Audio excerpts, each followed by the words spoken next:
Hello, everybody. Welcome to the show tonight. It is time yet again for another Seattle Seahawks game preview. We're playing the Philadelphia Eagles on Monday night.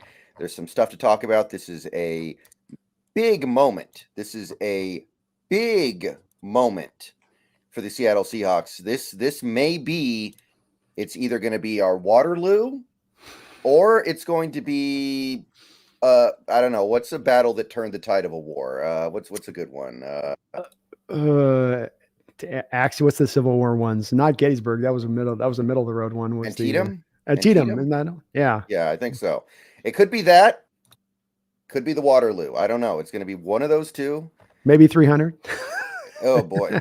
Yeah. You know what? If it's like Just to, 300, I'm good with that. I'm good with that. That would be, honorable, right? well, according to KJ, we just have a couple guys there at the front line, really, serving as those like 300 taking on the Persian masses. All right. So either way, me and Brandon of the Hawks Nest are going to break this down the best we can. Going to try to figure out where the advantage that we can press is. Try to figure out what we can do to make things better going into the final 4 games of the 2023 season. How you doing tonight, Brandon? All things being considered, pretty good. Pretty good. I'm like I was liking talking to you a little bit before we start the stream. You got a little bit, maybe a little slight bit of optimism for this game. And that's going to make me feel a little bit better about things. It's been pretty dark the past couple of weeks, so definitely looking to find some positivity here. Definitely, and to put my cards on the table real quick, I do want to make it abundantly clear. I'm not on board with any tanking yet. I'm not doing that. I don't believe in that. We're not there yet. I want to win. I want to win these games. I want this team to make the playoffs, and I want this team to give me some reason to believe they're on the right track going into 2024. I'm not on board with any kind of like, well, let's just lose so we can do this and that and the other thing. I don't care about those things that much yet. Yeah, I'm in the same place you are with this. It's what we're looking for is this thing to be fixed in the future, and for fans to believe that this is just going to be player based, and certainly getting better players in helps, but it also goes beyond that to more bigger picture items that are way more impactful to me on what will determine that future success or not, especially if the current regime is the one that's going to be continuing forward. All right, so we are going to talk about this game, and this game is actually a little more interesting than I think we thought it was going to be. There are some things going on here that are notable. There are some elements at play here that I think are worth uncovering, but right now, things going on in Seattle are a little bit bigger than just one game. Things going on in Seattle are bigger than just, oh, we want to win this game so we can win the next game and win the next game. There's a big picture going on right now here, and I want to spend some time talking about that first. Yeah, I agree. It definitely was burning my ears this week when I was listening to it. I was like, oof, a lot of nuggets in there. Right. So I already made a video about this. I'm sure you've talked about it at least a little bit over the last couple of days, but KJ Wright said some things yesterday that he usually doesn't say. KJ Wright usually, he has interesting things to say, but you usually expect him to kind of toe the company line. And that's not what he did yesterday. Have you heard what he had to say? Every bit of it. Yeah. Mm-hmm. All right. So before we go deep into this Philly game, I want to uncover a few of these points. I listed out 4 things that he said that caught my attention. And I want to go over these 4 things. And if there's a further point that he made that maybe I missed that you would like to go into a little bit, we can do that as well. But let's lead with these 4. Does that sound good to you? Oh, yeah. Oh, yeah. All right. So the first point that KJ Wright said that caught my attention here involved the leadership on this team. So I'm going to go ahead and put it up on the ticker on screen so you guys can kind of follow along a little easier here. But KJ Wright said, I'm paraphrasing, but what he effectively said was an NFL team needs at least 4 leaders who are players. They need at least 4 guys on that team who will be able to use their leadership qualities to help correct the team when things aren't going so well, to help right the ship, et cetera, et cetera. And he said the Seahawks, as of right now, definitely do not have 4 leaders. He pointed to Bobby Wagner, and I think we can all agree Bobby Wagner is clearly a leader on this team. Nothing wrong with that. And after being pressed, and he had to be pressed he came up with Jaron Reed, and that's it. He kind of was like, when he was asked about Quandre Diggs, which surprised me. I would have thought for sure that Quandre Diggs was viewed as a leader on this team, but when he was asked about Diggs, he was like, He was asked about Geno Smith, and he was very firm, like, no, Geno's definitely not a leader. I guess Lockett's not a leader. So he basically said a lot of the problems we're having stem from this lack of leadership. Yeah, I mean, it's something Carroll said about years ago. I remember when the Legion of Boom was coming up, and they were starting to come into their fullness, where they'd shown some talent and some ability, and you could see them starting to rise. And he said, okay, now the final last step of this has got to be that the young players take on the onus as leaders and come forward and take on that responsibility. Not merely that it's on the coaches. Coaches will take you so far, but the ultimate success will be determined by how much responsibility those players do take onto their shoulders, or just going out there and doing their job, so to speak. It certainly seems to be something that is missing here. I don't think that it was anything that surprised me altogether that much that it's this way. This is a team that, does not look engaged on Sundays, and does not look like everybody is playing as absolutely hard as they can, and that they've all bought in. It's like everybody's tapping that sign for coming in off the field, right? But they're just doing it in spirit, not really in their soul, so to speak. And you get too many of those guys in that way, and you get a wayward team like the one we've got right now. So it wasn't altogether shocking to me on that. There were some surprising things that had me raise my eyebrows a little bit, but certainly a lack of leadership is there. Also surprising, Brendan, when you go to a guy like, let's say, Jamal Adams, that is talked about within this. The whole big claim to fame with Jamal Adams coming out in the draft was he was an alpha type. He was a leader. He's a leader in the LSU locker room. It's so weird how that was one of the most commonality things said about him coming out. Part of why I did like the trade at the time when it was made, and that even though it was way too many assets, but like that you were going to bring this guy in to do that. And then you start hearing some other things now in recent days that I've been listening to about Jamal and his time in New York. And then, it's a little bit of a replay of a sort of the Percy Harvin thing, where you're bringing in a real talented guy, but you knew he was going to be a problem coming in. You still brought him in because you thought you could get him right, but I guess you can't get him right. Not only can you not get him right, but he's not even a leader, which was supposed to be his whole thing coming out of college. So disconcerting. It's definitely disconcerting. These guys haven't stepped forward. No one has in that way, but not surprising.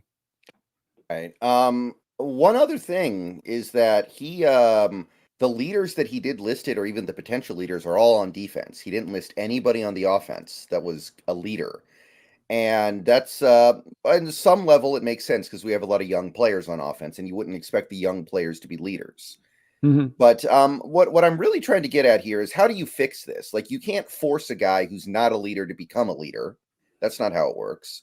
It's hard to just call, like I said in my video earlier today, you can't just call 1-800-LEADER and say, hey, we'd like a leader over here, and then you get one. So how do you fix this? That's kind of the thing that I thought about today, and I couldn't really get to the bottom of it. Was leadership a problem in 2020?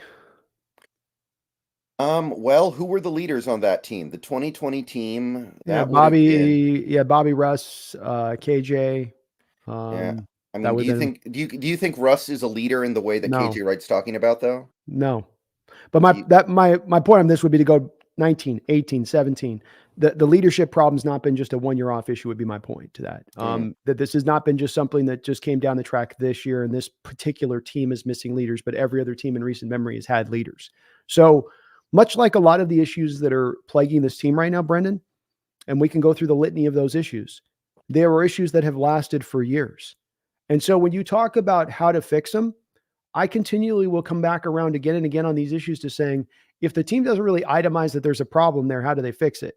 They haven't decided that the leadership problem has been a problem up until this point. KJ is now indicating it's a problem now, which very well it may be, but you set this stage as well, Carroll. You set the stage, Schneider. You guys brought these guys in. You picked these guys out. You rewarded these guys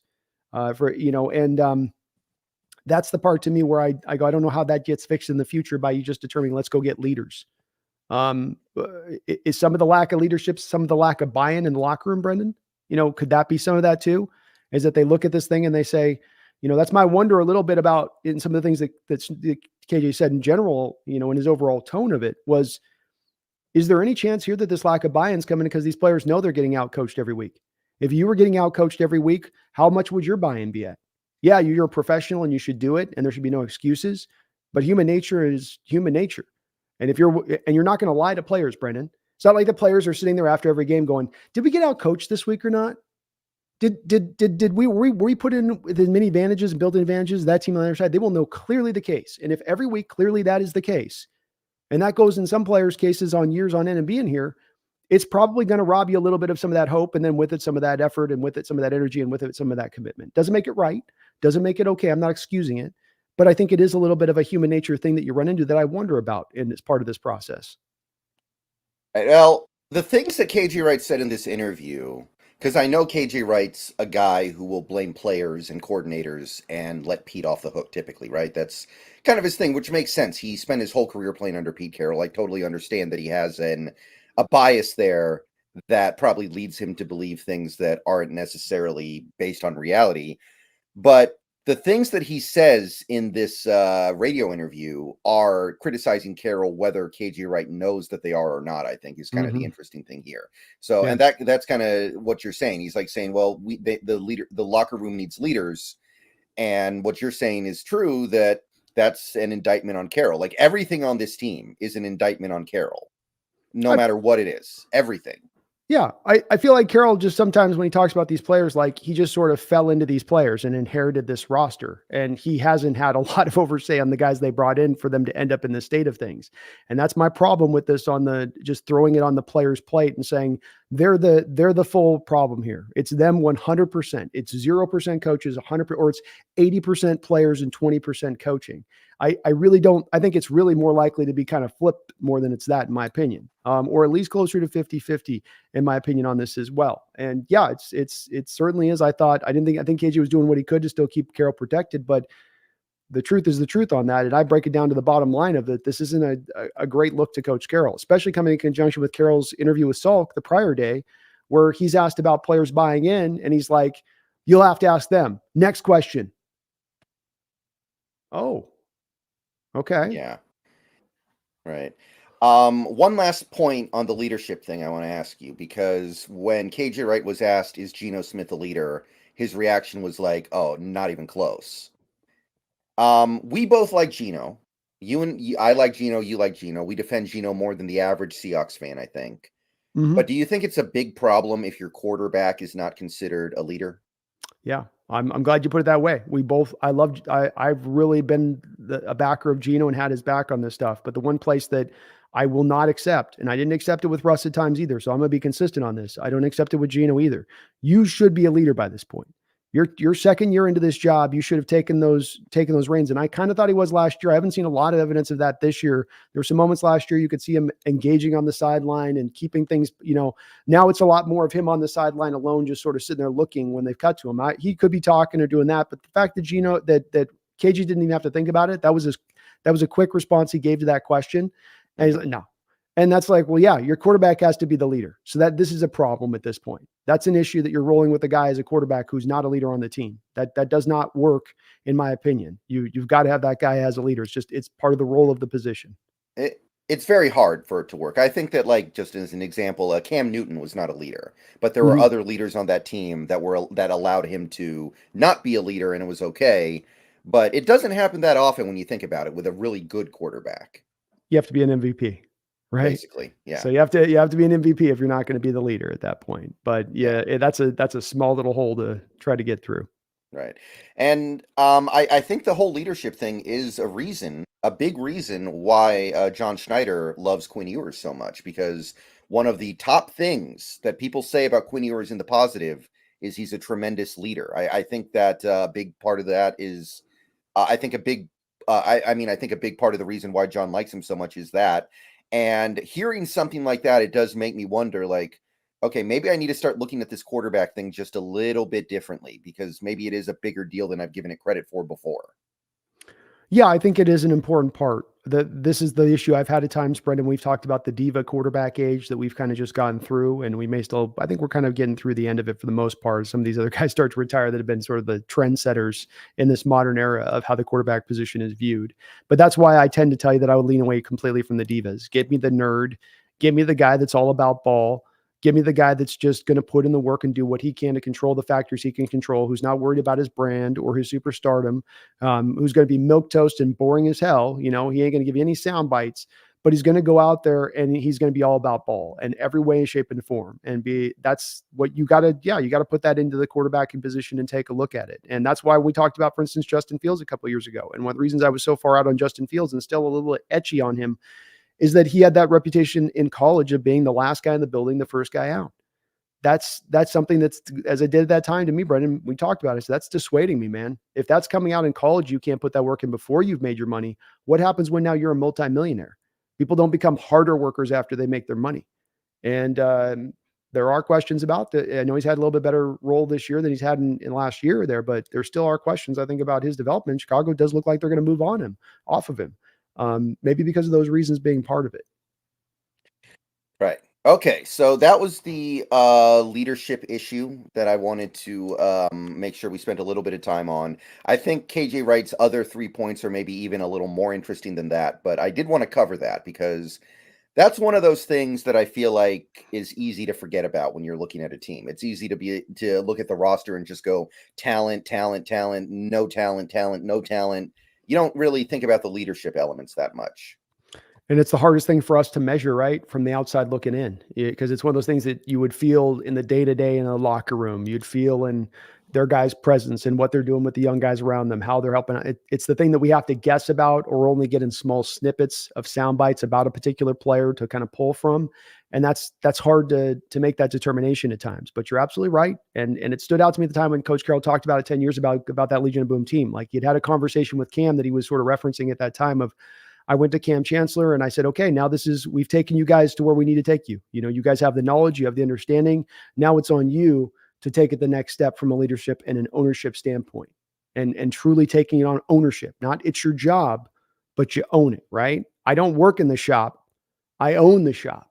And you're going to operate from two different kind of ways depending on your outlook on things right now. And I think right now we got a lot of clerks, you know what I mean?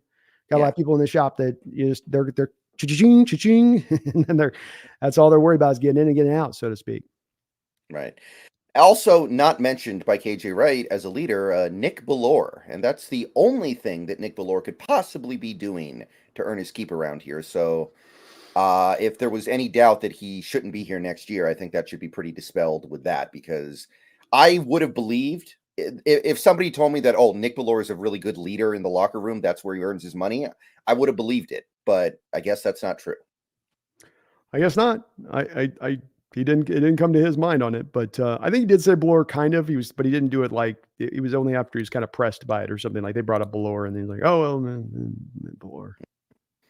Yeah, I mean, I'd like a much more definitive answer than that if we're talking about identifying 4 guys. Mm-hmm. Yeah, exactly. All right, so KJ Wright point number 2.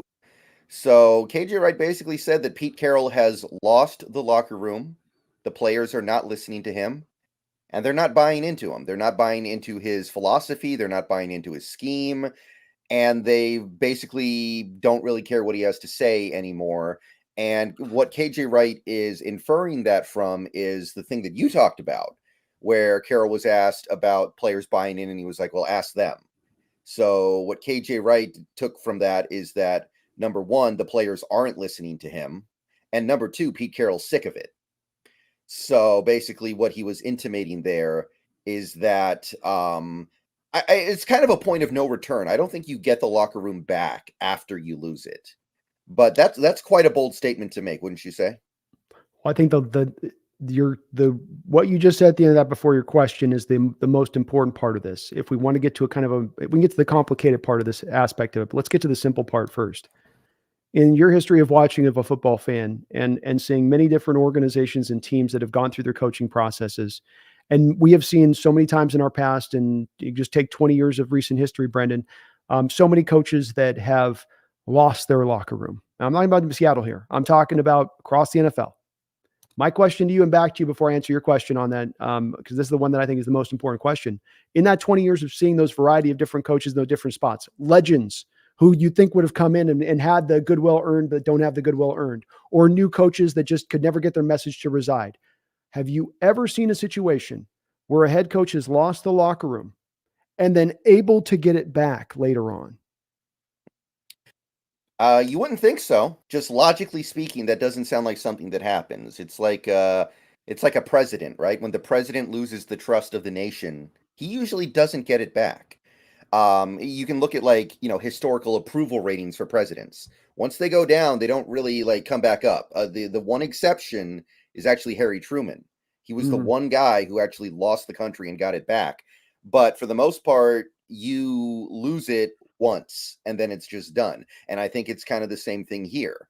And at a certain point, I do think a head coach goes stale. Larry Bird had a philosophy in the NBA that I want a new head coach every 3 years. I don't care if he's good. I don't care if he's great, because I think players stop listening to a coach after 3 years. And Pete's been here way longer than that. Well, Pete has two guys that I think he holds in highest reference in football as far as his teachers. One of them being Bud Grant, the other being Bill Walsh. Bill Walsh also has a quote about the fact that after 10 years, coaches, it's just a natural kind of like stage of life, not in that coach is old, but just in 10 years of any coach, any age, after 10 years, the players just start to check out of listening to you in the locker room. And there's not a whole hell of a lot you can do about it. It's just a natural cycle thing that occurs. And everybody is kind of suspect to it. It doesn't matter how brilliant your philosophy or how great a culture you build, you're just going to kind of fall prey to it a little bit. And there's a lot of examples of that happening, I think, throughout sports, be it like you say in basketball or even in football. And so, yeah, I think that that's a little bit of what's happening here. Is it reaches a point in time where you've got your 10 years in, the message just isn't hitting like it once did. And I don't know that you get it back, which is the most important part to me of this question, Brendan. I don't think that there's something of you just bring the right players in to do this. Big part of what they were supposed to be doing, Brendan, recently, and some of the players they're bringing in, where they're going to get away from those Malik McDowell types, they're going to get away from those character risk guys, was the fact that they'd have more of the all about ball guys who then they wouldn't have to worry about with this type of stuff. And being able to, that's the whole thing with getting the guy who's a little less talented, but he's got his head in the right place. He's guided in the right direction so that you don't have to run into these real rudimentary issues of getting him to buy in. It's a rudimentary issue. That's a real base issue for a coach to have to do, right? It's far beyond getting them to do the scheme right and get in all the right positions. It goes to right at the base. So I was really, really dissuaded by KJ saying that. And I think he's not just speaking out his ass on this one. It's certainly coming from even a guy like connected in like a Bobby Wagner, who's been here through all these 10 years, seen varying locker rooms and being connected or disconnected to Carroll. And again, it doesn't provide me any confidence moving into the future that he's going to be able to reclaim this simply by just spinning through more different players, and that'll do it. Right. And by the way, Pete Carroll actually kind of responded to KJ in his press conference earlier today. I didn't see that. They asked him about the quote because KJ intimated that he had lost the locker room from the whole ask them thing. And Pete basically said, I don't know what he's talking about. He said, I'm going to have to talk to KJ because I don't know what he's talking about. That's really all he had to say about it.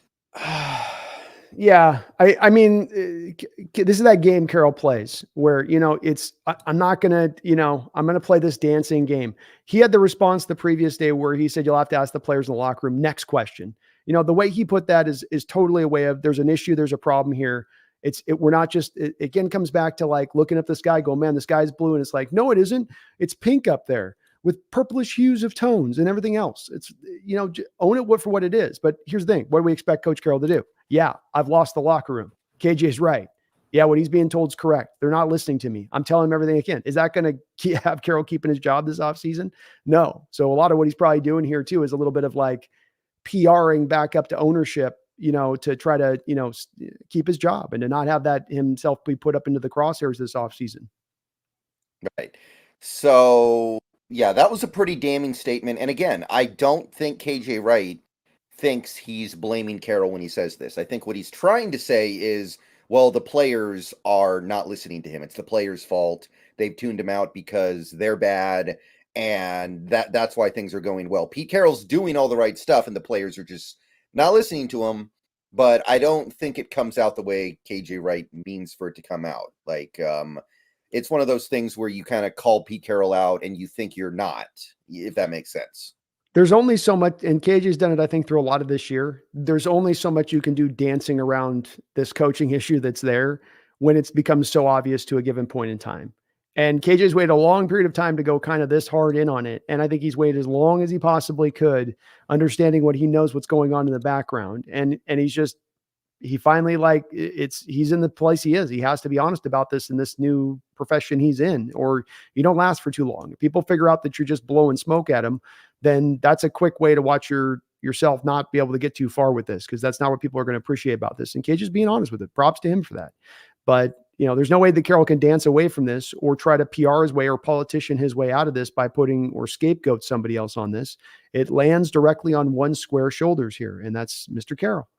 And it's his job to deal with it. It's not just a simple player issue. Everything that is on this team right now is here because of Pete or John, or in some cases, Pete and John. He didn't inherit anything from Mora at this point. Nothing's left. Nothing's left from Holmgren, obviously. There's not been any other entity in this building that has had any real power over bringing players in or coaching those players or getting those players in the right position to execute what we want them to execute. Mm-hmm. Yeah, agreed. You're the baker in this. And in the way he talks about it, doesn't it seem like Brendan? He almost talks about like he's been foisted these guys on him or something a little bit. And it's like, you chose these guys. They're not buying in. You picked them. A couple of years ago, Quandre Diggs, I mean, we sat there and went, don't give that guy a contract. He's just broke his foot. Not that he shouldn't deserve a contract, but it's just not smart money. He's going to be 30 years old. He just turned his foot sideways. You're going to sign him back now after you're already paying Jamal Adams as a top 5 safety. How does this make any sense to do this? And I swear to God that had to come down the pike from a guy like Carroll on that. I just don't see John doing that kind of move there in that point. And so a lot of these moves, I don't know, like you said, is it John? Is it Pete? Is it both? We don't really know on that stuff. But I do know that Pete does have his say. He wasn't just given this roster and he just, like you said, just landed on it. He's picked and handpicked a lot of these guys. Real quick here, we have a dono. Rye Guy, thank you for the $1.99. The game on Monday is going to be on my birthday. Happy birthday, Rye Guy. Well, I got to tell you, my birthday is the day after the Monday night game. There we go. Well, happy birthday to you too. Yeah. Gonna need, so when we stream, assuming we stream on Tuesday night, that'll be on my birthday, actually, now that I think about it. Let's go. So that's pretty cool. All right. So now let's do point number 3, and this is kind of tied to point number 2, but I wanted to separate it out because this is kind of the big one. This is the big thing that KJ says here. What he intimates is that the next 4 games are crucial in determining what happens this offseason. He believes this matters. Either, and I'm just kind of inferring from what he said, but as near as I can tell, based off what KJ Wright said, what he's intimating is that if the next 4 games do not go well, one of 2 things is going to happen. Pete Carroll resigns because he's frustrated, he just kind of rage quits because he can't get the players to listen to him. And he's just like, well, screw it. This is too hard. I can't figure this out. I don't want to go through this again. I'm old. I resign because I'm irritated that these guys won't do what I tell them to do. Or, and this is the other way it could go, he just goes Edward Scissorhands on the roster, gets rid of a ton of players that aren't listening to him and brings in guys who he thinks will. So that's kind of what I took from what KJ said. He didn't say that. That's what I took from it. What did you take from it? Probably pretty similar to your outlook of it. I think Carroll probably would lean towards slicing and dicing more than I think he's ready to yet retire, just because, again, he's never really indicated any point that he feels like he's getting close or that he's ready, or, it just seems like I keep coming back to it, that it's hard. I have a hard time seeing him being willing to call it a day. I think it's much easier to slice and dice and then just throw the blame on the cumulative, well, we released out Quandre and Jamal and, Julian, and we let go of Draymond Jones, and these guys are the problems. And now we got the problems out there. We'll get the right guys in here. And, look, fine. I'm okay with that. At least that's a little bit breeding back to more of their old stylings, right? Which used to be competition is king. Now, competition is no longer king. Now you're allotted your slot. You get that slot, even if you play like crap or good, you're given that starting position. And that's the way they roll about their business, as proved by the fact you don't see guys getting benched very often, do you? So you guys getting moved off when they don't do it. Yeah, we saw it from a Tariq, I guess, a couple of weeks ago at San Francisco, but he came right back out the week after that, and they keep telling us that was an injury thing, not a benching. So that would be at least nice to get back, I think, to the mode that you once were. That's part of what I think brought you your success back in the early 2000 teens, was that competition was king. Every guy, even stars, felt like they had to bring it and bring it hard every day because somebody was always at their heels. Yeah, but my question there would be, is Carroll then going to also get rid of players who are good and they just have tuned Carroll out because they don't believe that Carroll's the guy anymore? Like, that's when it becomes a problem. Are we actually going to lose good, valuable players here in this theoretical scenario because Pete is so convinced that he cannot possibly be the problem that anybody who has tuned him out in any way is like some villain to be thwarted? You know, that's when it would be like, whoa, whoa, whoa, wait a minute here. This could be really bad. It's possible. I mean, I certainly think that you're right. You're on the right track here in that making it a player scapegoat problem ignores the biggest issue at play, in my opinion. The biggest issue at play is that on a weekly basis, you're getting out-coached. Your play caller is not a step ahead of that play caller. That play caller is a step ahead of your play callers, and especially on defense. That is your big issue. Undisciplined football, that's your next biggest issue. Getting players to buy in, that's your next biggest issue. We can get to the players on this, and they're part of how they've got to own up to their own responsibility, and they certainly have their share. But what's the bigger issue at play?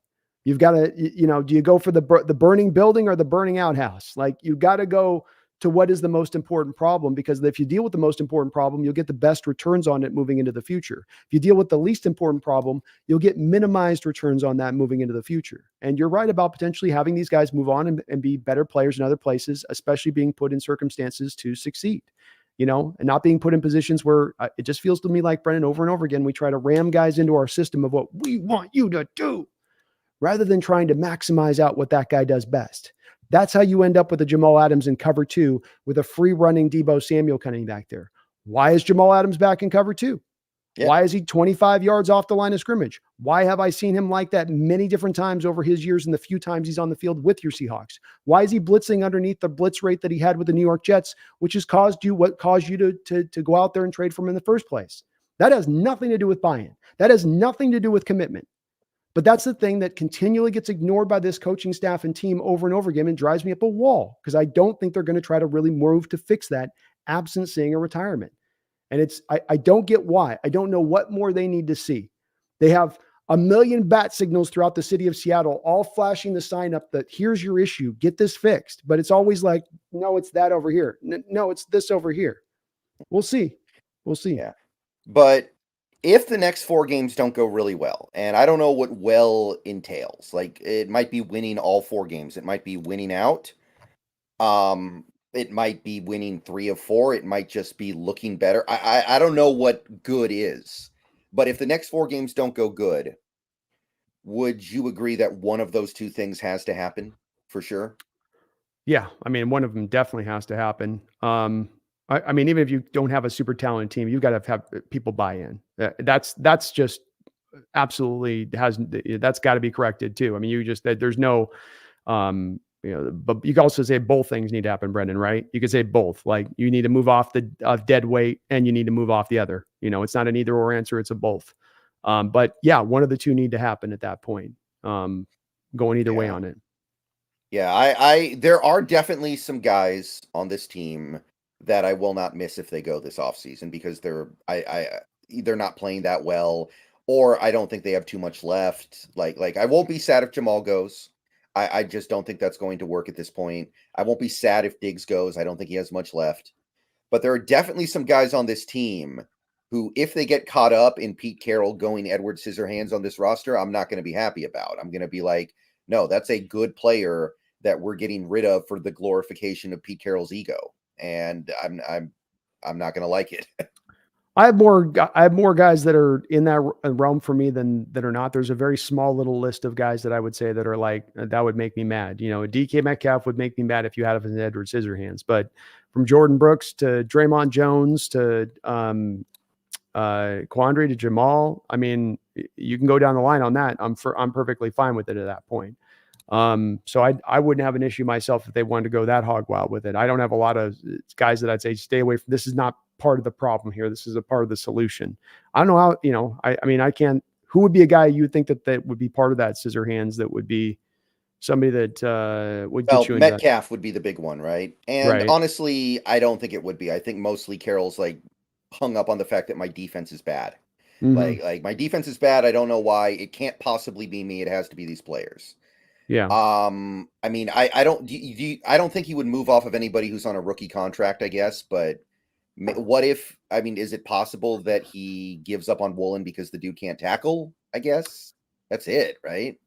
I mean, Mike Jackson's a free agent. Trey Brown's not all that much better of a tackler as the replacement at that point. It seems like the team is pretty obsessed with moving Kobe Bryant to safety. If not that, then slot. So, then you're looking to go draft another corner at that point. You move Woolen, you're moving him at his lowest value, if you're moving right now, because he's coming off, a poor season at that point. I think it's more in their favor to just sit on him another year and hope he gets right with it. Hope he works on the tackling throughout the offseason. That's, to me, a correctable issue thing. As you talked about some of these other older guys, they're heading in the direction they're heading. Quandre is not going to suddenly come back alive another year, 32 years old, and give you another outstanding year. He's going to continue to make business decisions. Jamal's going to continue to make business decisions, and who knows if he'll ever be fully healthy. He's out there, as KJ talked about on that radio show. He's not out there 100%. He's trying to just get through. But that there's easy calls out there to make in here of slicing and dicing through, to me. Pretty straightforward ones at that.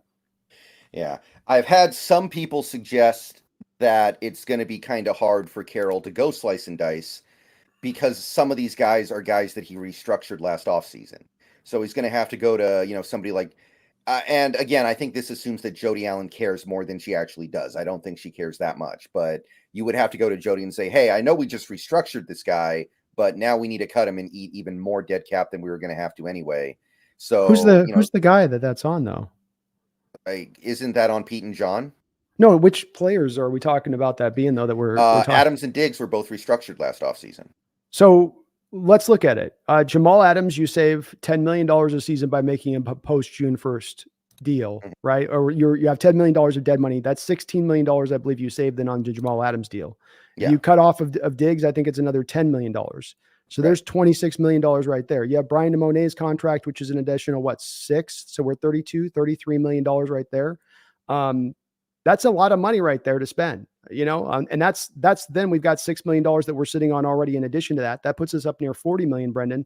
And then the cap is going to be due to raise another $10 to $15 million. I just bring this up because you haven't been saying this, but I've been hearing this proclaimed over and over again about how tight the cap situation is, how we're in such effing cap hell moving into this offseason. When I run the numbers, I'm trying to add that up and go, how are those numbers adding up to me? I mean, say nothing of if they want to move off of Gino, there's some more money that you can go. If you want to move off Draymond Jones, there's some more money that you can go. Nick Ballore, there's some more money that you can go. There is a variety of ways to create cap space here, which are not going to be hard decisions to be made, in my opinion, down the line. Maybe a couple of them, but that post June 1st on Jamal all day, every day, $16 million saved on this year's cap. It cost me $10 million dead for the next 2 years. Let's go. Quandre, $10 million saved. Or my alternative with Quandre is to then, if not to save the 10 million, it's to then pay him like a top 10 or a top 5 even safety next year with where his cap it'll be. That doesn't make any sense. I think the point is he looks really stupid if he cuts these guys 6 months after restructuring them. It's a bad look that cost the team more money than it needed to. And people were wondering, would Jody be like, wait a minute, you guys just promised me this wasn't going to happen anymore after Carlos Dunlap. I don't buy it because I don't think Jody cares. I don't see that. You converted the base to bonus.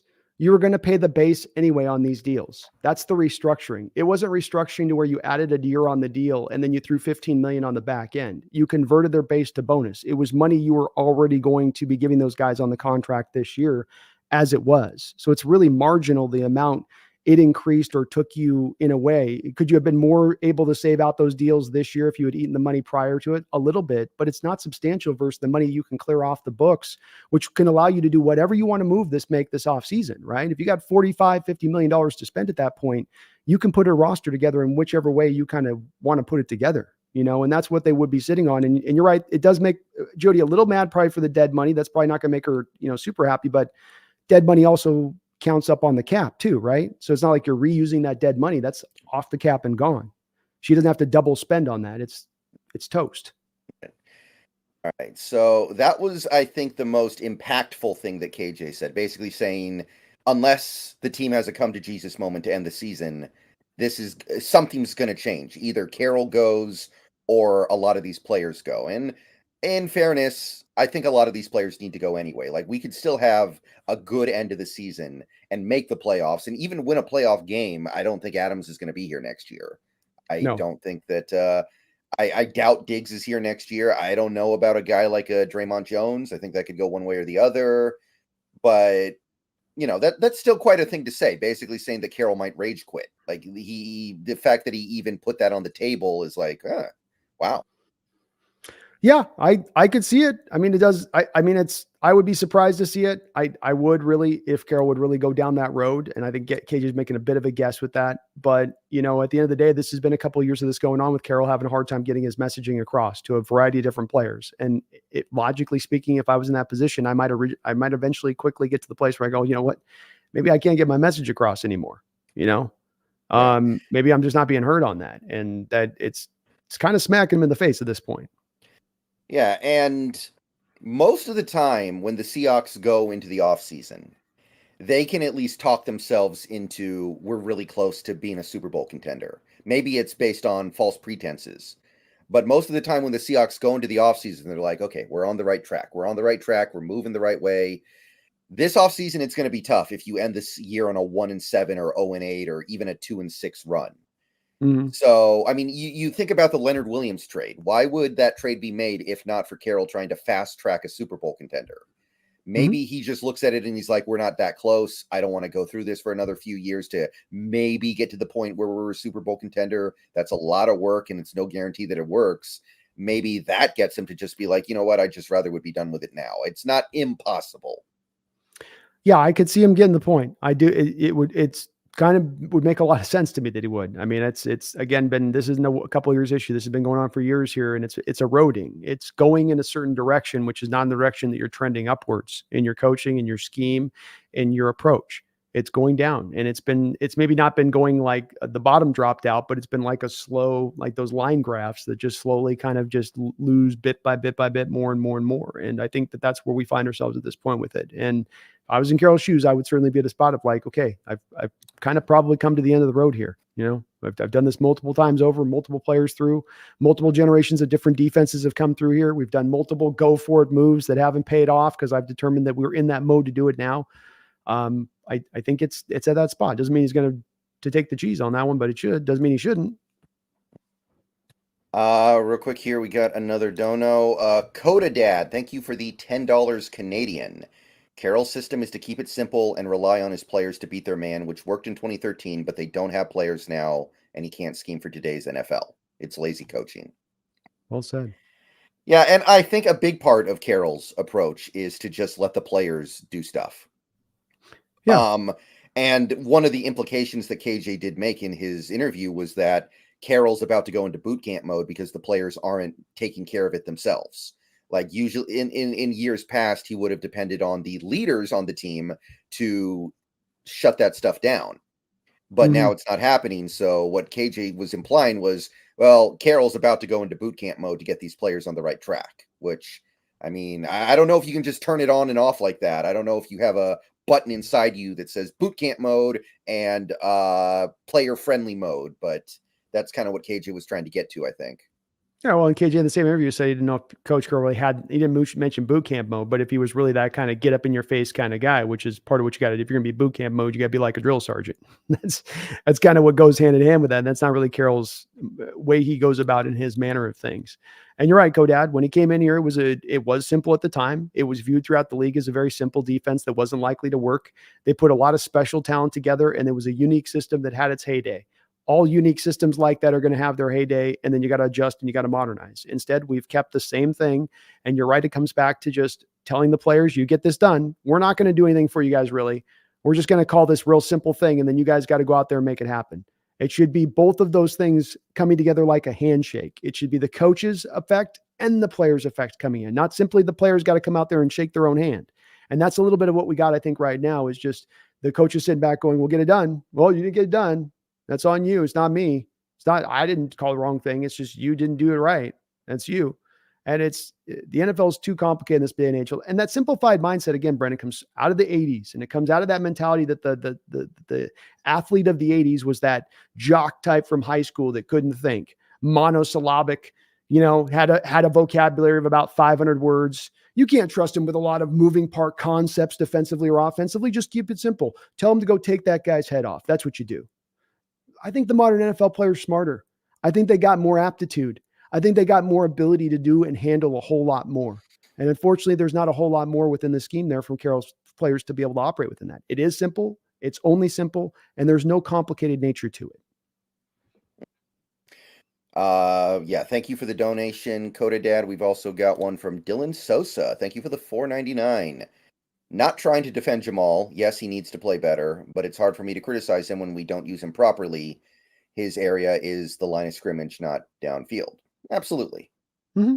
Yeah, it's a completely fair point, Dylan. I think it is a little bit of both going on where you're not using him correctly and he's not playing particularly well for you either. So I think it is both, but the Hawks control to your point, Dylan, they can control their part in this. They can control the part where we are using him correctly and then he fails. You got to take care of your first part to get to the second part where it then is all on him at that point. So you're completely right, man. It is both playing it right now. And again, it's a little bit of a Jimmy Graham situation redone over again, in my opinion. Just doesn't make a whole hell of a lot of sense. Yeah. It is worth noting that when we have used him properly, he's been a miserable tackler, and he's also not been super effective on the blitz this year. So it's not like he does all that well when he is used properly. I think they were saying on the show there, it's 3 years since he's had a sack? Something like that. And it's not all about sacks, it's about pressures. But at a certain point, you would think you would actually finish the job in the backfield at one point, right? You would. Yeah. Yeah. By accident. just by accident. One last KJ Wright point that I had here, and this is the one area where he directly went after Pete Carroll. He actually, I think, purposefully criticized him. Basically said there's no accountability on the team right now that we can perceive. And the example he used, of course, was Jamal Adams. Jamal Adams got in that fiasco, that situation with the Jets reporter whose name escapes me about his wife. And all we got from Carroll on it was, oh, yeah, we talked about it. Jamal Adams was not benched. Jamal Adams was not cut. Jamal Adams was not deactivated. It was just, okay, we're just going to go to the next one. And what KJ said was, when you do that, you're teaching all the other players they can do whatever they want to do, and there will never be any repercussions. When we talk about those other players taking on that responsibility 10 years ago and taking that next step forward, those young leaders, talented players coming forward, and then that being the missing part here, I think that this is a bit of an extension of that lack of leadership, certainly. It is again, it's reflective on Coach Carroll solely here as to who's got to feel the blame on this one. Who's the one that, you can't really put this on the players. It's on the coaches. I do laugh a little bit about KJ saying, well, again, okay, we'll have Jamal with the accountability. We had guys that did some wild stuff through the teens and the LOB years. When you're winning, everything's soothed over, right? You can flip off the sidelines when you don't get a play that you like. You can decide you're not going to show up for a team flight for a playoff game against the Minnesota Vikings because reasons, or not that it was the Washington leaving to go to the Washington game because Percy Harvin was going to be traded or something with Marshawn at the time, or Marshawn wearing Cam Chancellor's jersey when Chancellor's holding out, or you go through the kumbaya of Richard Sherman. I mean, there's a lot of stuff here where this is the environment Coach Carroll fosters. He is not going to be a guy to put his foot down. He'll be the opposite end of that, where the foot's completely up and everybody gets to kind of run wild and free. And if you have the leaders who are taking on the ownership, you can get away with that kind of locker room. But when you're missing the leaders and you're letting the wild and free, let your freak flag fly kind of thing, right, Brendan? Well, this is what you get. And that's, again, I don't know, going to be a situation that just gets corrected by just bringing in different players. Some of this could be a generational thing. Maybe it's these new generations of players coming up that you give them too much freedom like that, and they're going to take, you give them a foot of rope, they'll take a mile. And that instead of that, having that old responsibility they could have 10 years ago, maybe just that's a change that's occurred in Carroll's system that he didn't account for. It had nothing about the evolution and adaptation. It was about the mentality evolving and how these kids come through. I've had people reach out to me, Brendan, talking about, I have a lot of conversations with people on business level who has to deal with some of these younger kids coming into the workspaces, and I'm not trying to cast aspersions about whole generations of kids or anything like that, but there's a lot of this. These guys are hard to get through. It's a different game in the way you got to communicate to this next generation coming up into the workspace than the prior generations kind of communicated with it. And it's harder to navigate exactly the right way to make that happen. It's got its own methodology and approach to get through in that way. And maybe that's a bit of a difficulty here for Carroll with that too, is it's a bit of the generational thing. He is 5 decades older than many of these kids. Right. And I think what KJ is you're right. When you're winning, things are a little bit different. But I think KJ was intimating, because things are going so badly, you should maybe change up a little bit. And I think what he's trying to get at is he thinks Adam should have been deactivated for the Niners game to kind of send a message about this kind of stuff. And I mean, you're right. There were a lot of kind of irregular personalities on the LOB Seahawks teams. But I do think that when something like that happens, it does send the message that you can do whatever you want to do on this team. Well, even go to this, Brendan. Percy Harvin dropped Golden Tate on his head the night before the Super Bowl. Did that get him deactivated for the Super Bowl game? Did that get him punished? And did Harvin get punished at all for that incident? That we know of, no. No, certainly didn't have his playing time reduced. Wasn't taken. He was started that game in the Super Bowl. He was on that first drive out there being utilized.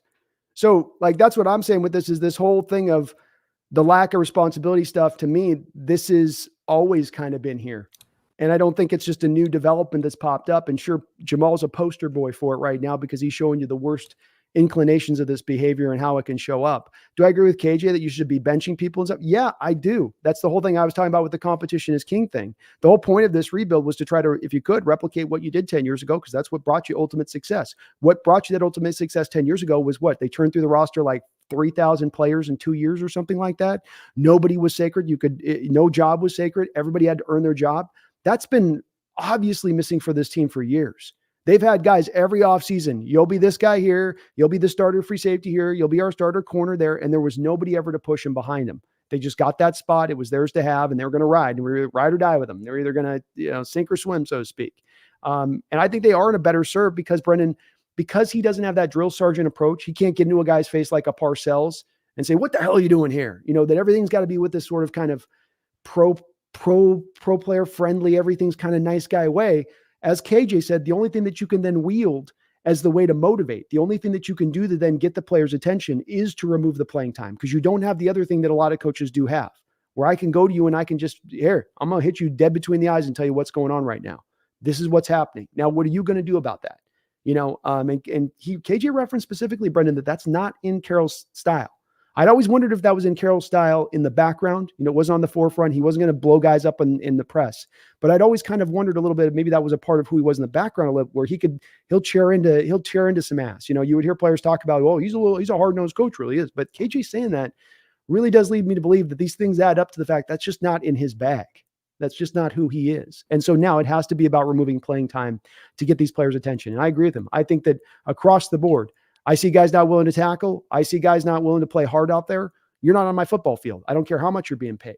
I don't care how much you're going to bristle and be pissed off about it. I don't care how much but that's the problem with Jamal, Brennan, is that deactivating it's the double-edged sword here with Carroll, because he wants to try to get through to him. But if he deactivates him, man, it doesn't look good on them on making this trade, does it? It looks like even more worse trade. Man, it looks like you guys failed that one out. That's one of the worst. That's the worst trade in Seahawks history as it stands right now. I mean, but we already know that. Everybody already knows that. But it's already evident. We do, but there's a lot of self-evident stuff to us right now, Brendan, that's not self-evident to this front office or coaching staff, right? There's a lot of things to us that we're saying, hey, this is obvious. You should be seeing this, and they're not seeing it. And then we can go over a variety of things that are that way. And I think that Jamal is just another example of that, where they think, oh, we'll reclaim this and we'll get people's, opinion turned on this so that this can look a little bit better if we can just get him to, get a little bit right, rather than going, look, it ain't working, get somebody else in there, but then we got to fully own it as being a failure point. I don't know. I think that they're trying to kind of move that one a little bit to make it land right with the fan base, just to a tiny degree.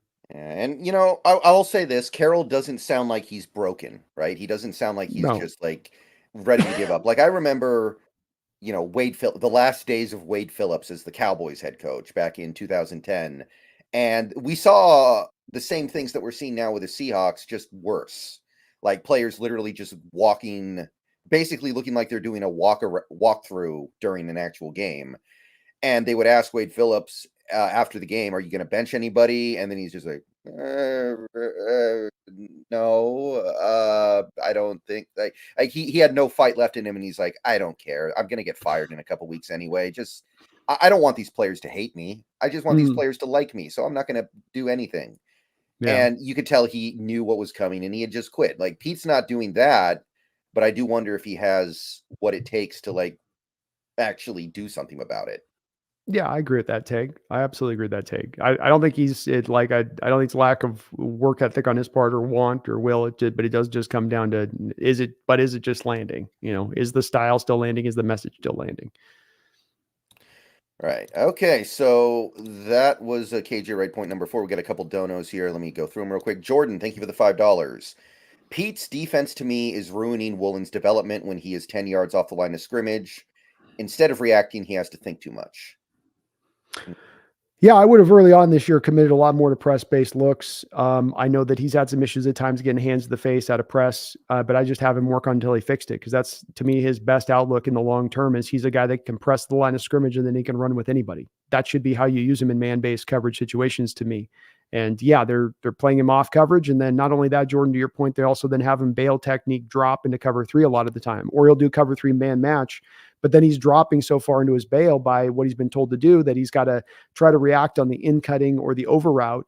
And it's too hard to do. It's asking a corner to do too many different things. You got to kind of pick the lane on what you want the corner to do. And so I don't understand it either. And their use of Woolen and having him in off coverage so often and zone defense. And I just don't think that that's where he's at his best.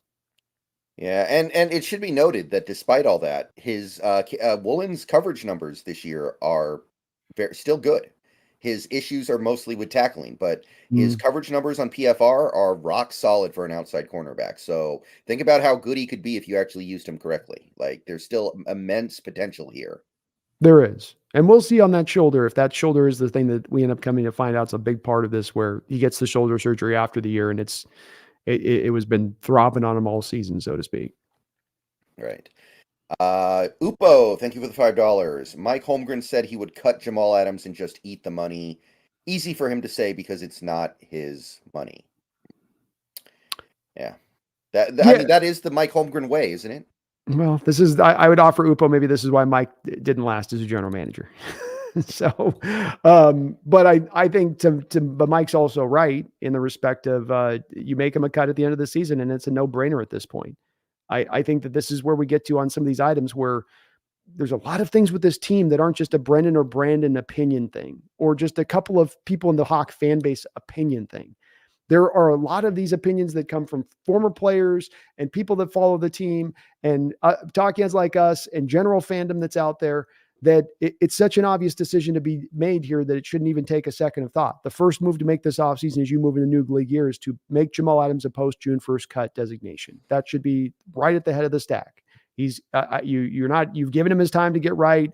Maybe he was slightly injured this year. Maybe he'll be better next year. Guess what? You're not taking that risk. That's for somebody else to go take that risk. And if they get something out of him at that point, more power to them. More power to them if he can reclaim back to what he was. But you cannot afford to pay this guy the money you're paying him with the injury risk he carries, with where he is as a player right now. There's no way you can do it moving forward. It would be absolutely insanity to do so. Yeah, I agree. I mean, I said a couple weeks ago he's making this decision very easy, and he is. Like this was a hard decision a month ago. I do stand by that statement, but now it's not. Yeah, if he's a functional player, it's a different story. But when he can't cover in space anymore, he seems to have lost a lot of speed. He doesn't seem to have his heart in the game as much. I understand probably why. He got his body beat up, and it's like you get smacked and smacked and smacked, you're eventually going to start to flinch a little bit, right? Like it's a little bit of the human nature thing probably to a degree, but that doesn't matter. That doesn't change our bottom line, which is that you're not going to be the player you once were. We're not going to use you in the right way here. So bon voyage. Okay, so is there anything else that KG Wright covered in that radio interview that you would like to address here that I didn't write down here? No, I appreciate the fact that he got to the players and and talked about some of the players there that, he wasn't feeling with. I do think that whether he wanted to or not, he got out the part about the Coach Carroll stuff that does matter on this, and that is resounding, I think, to me pretty loudly at this point, and confirmed a lot of our fears. Have confirmed a lot of our speculation in regards to this, and that being the case, next 4 games are going to be mighty important, man. Mighty important. Right. Okay, so that's actually almost a solid hour on the KJ Wright interview because I really did think it was important that we spend some time on that. That's arguably more important than any one game right now. But let's turn things over to the Philadelphia game on Monday night. Sound good to you? Yeah, it does. Can you give me just 2 seconds? Sorry, 1 second. Yeah, sure, no problem. Right, so we got this game on Monday night. I'm just gonna go ahead and keep talking while he's gone for a second here, but I as I never mind.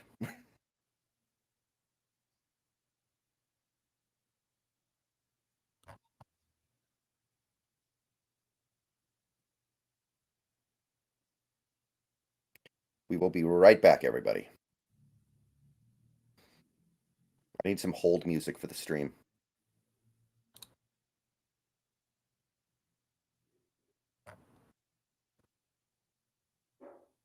Thank you, Cameron.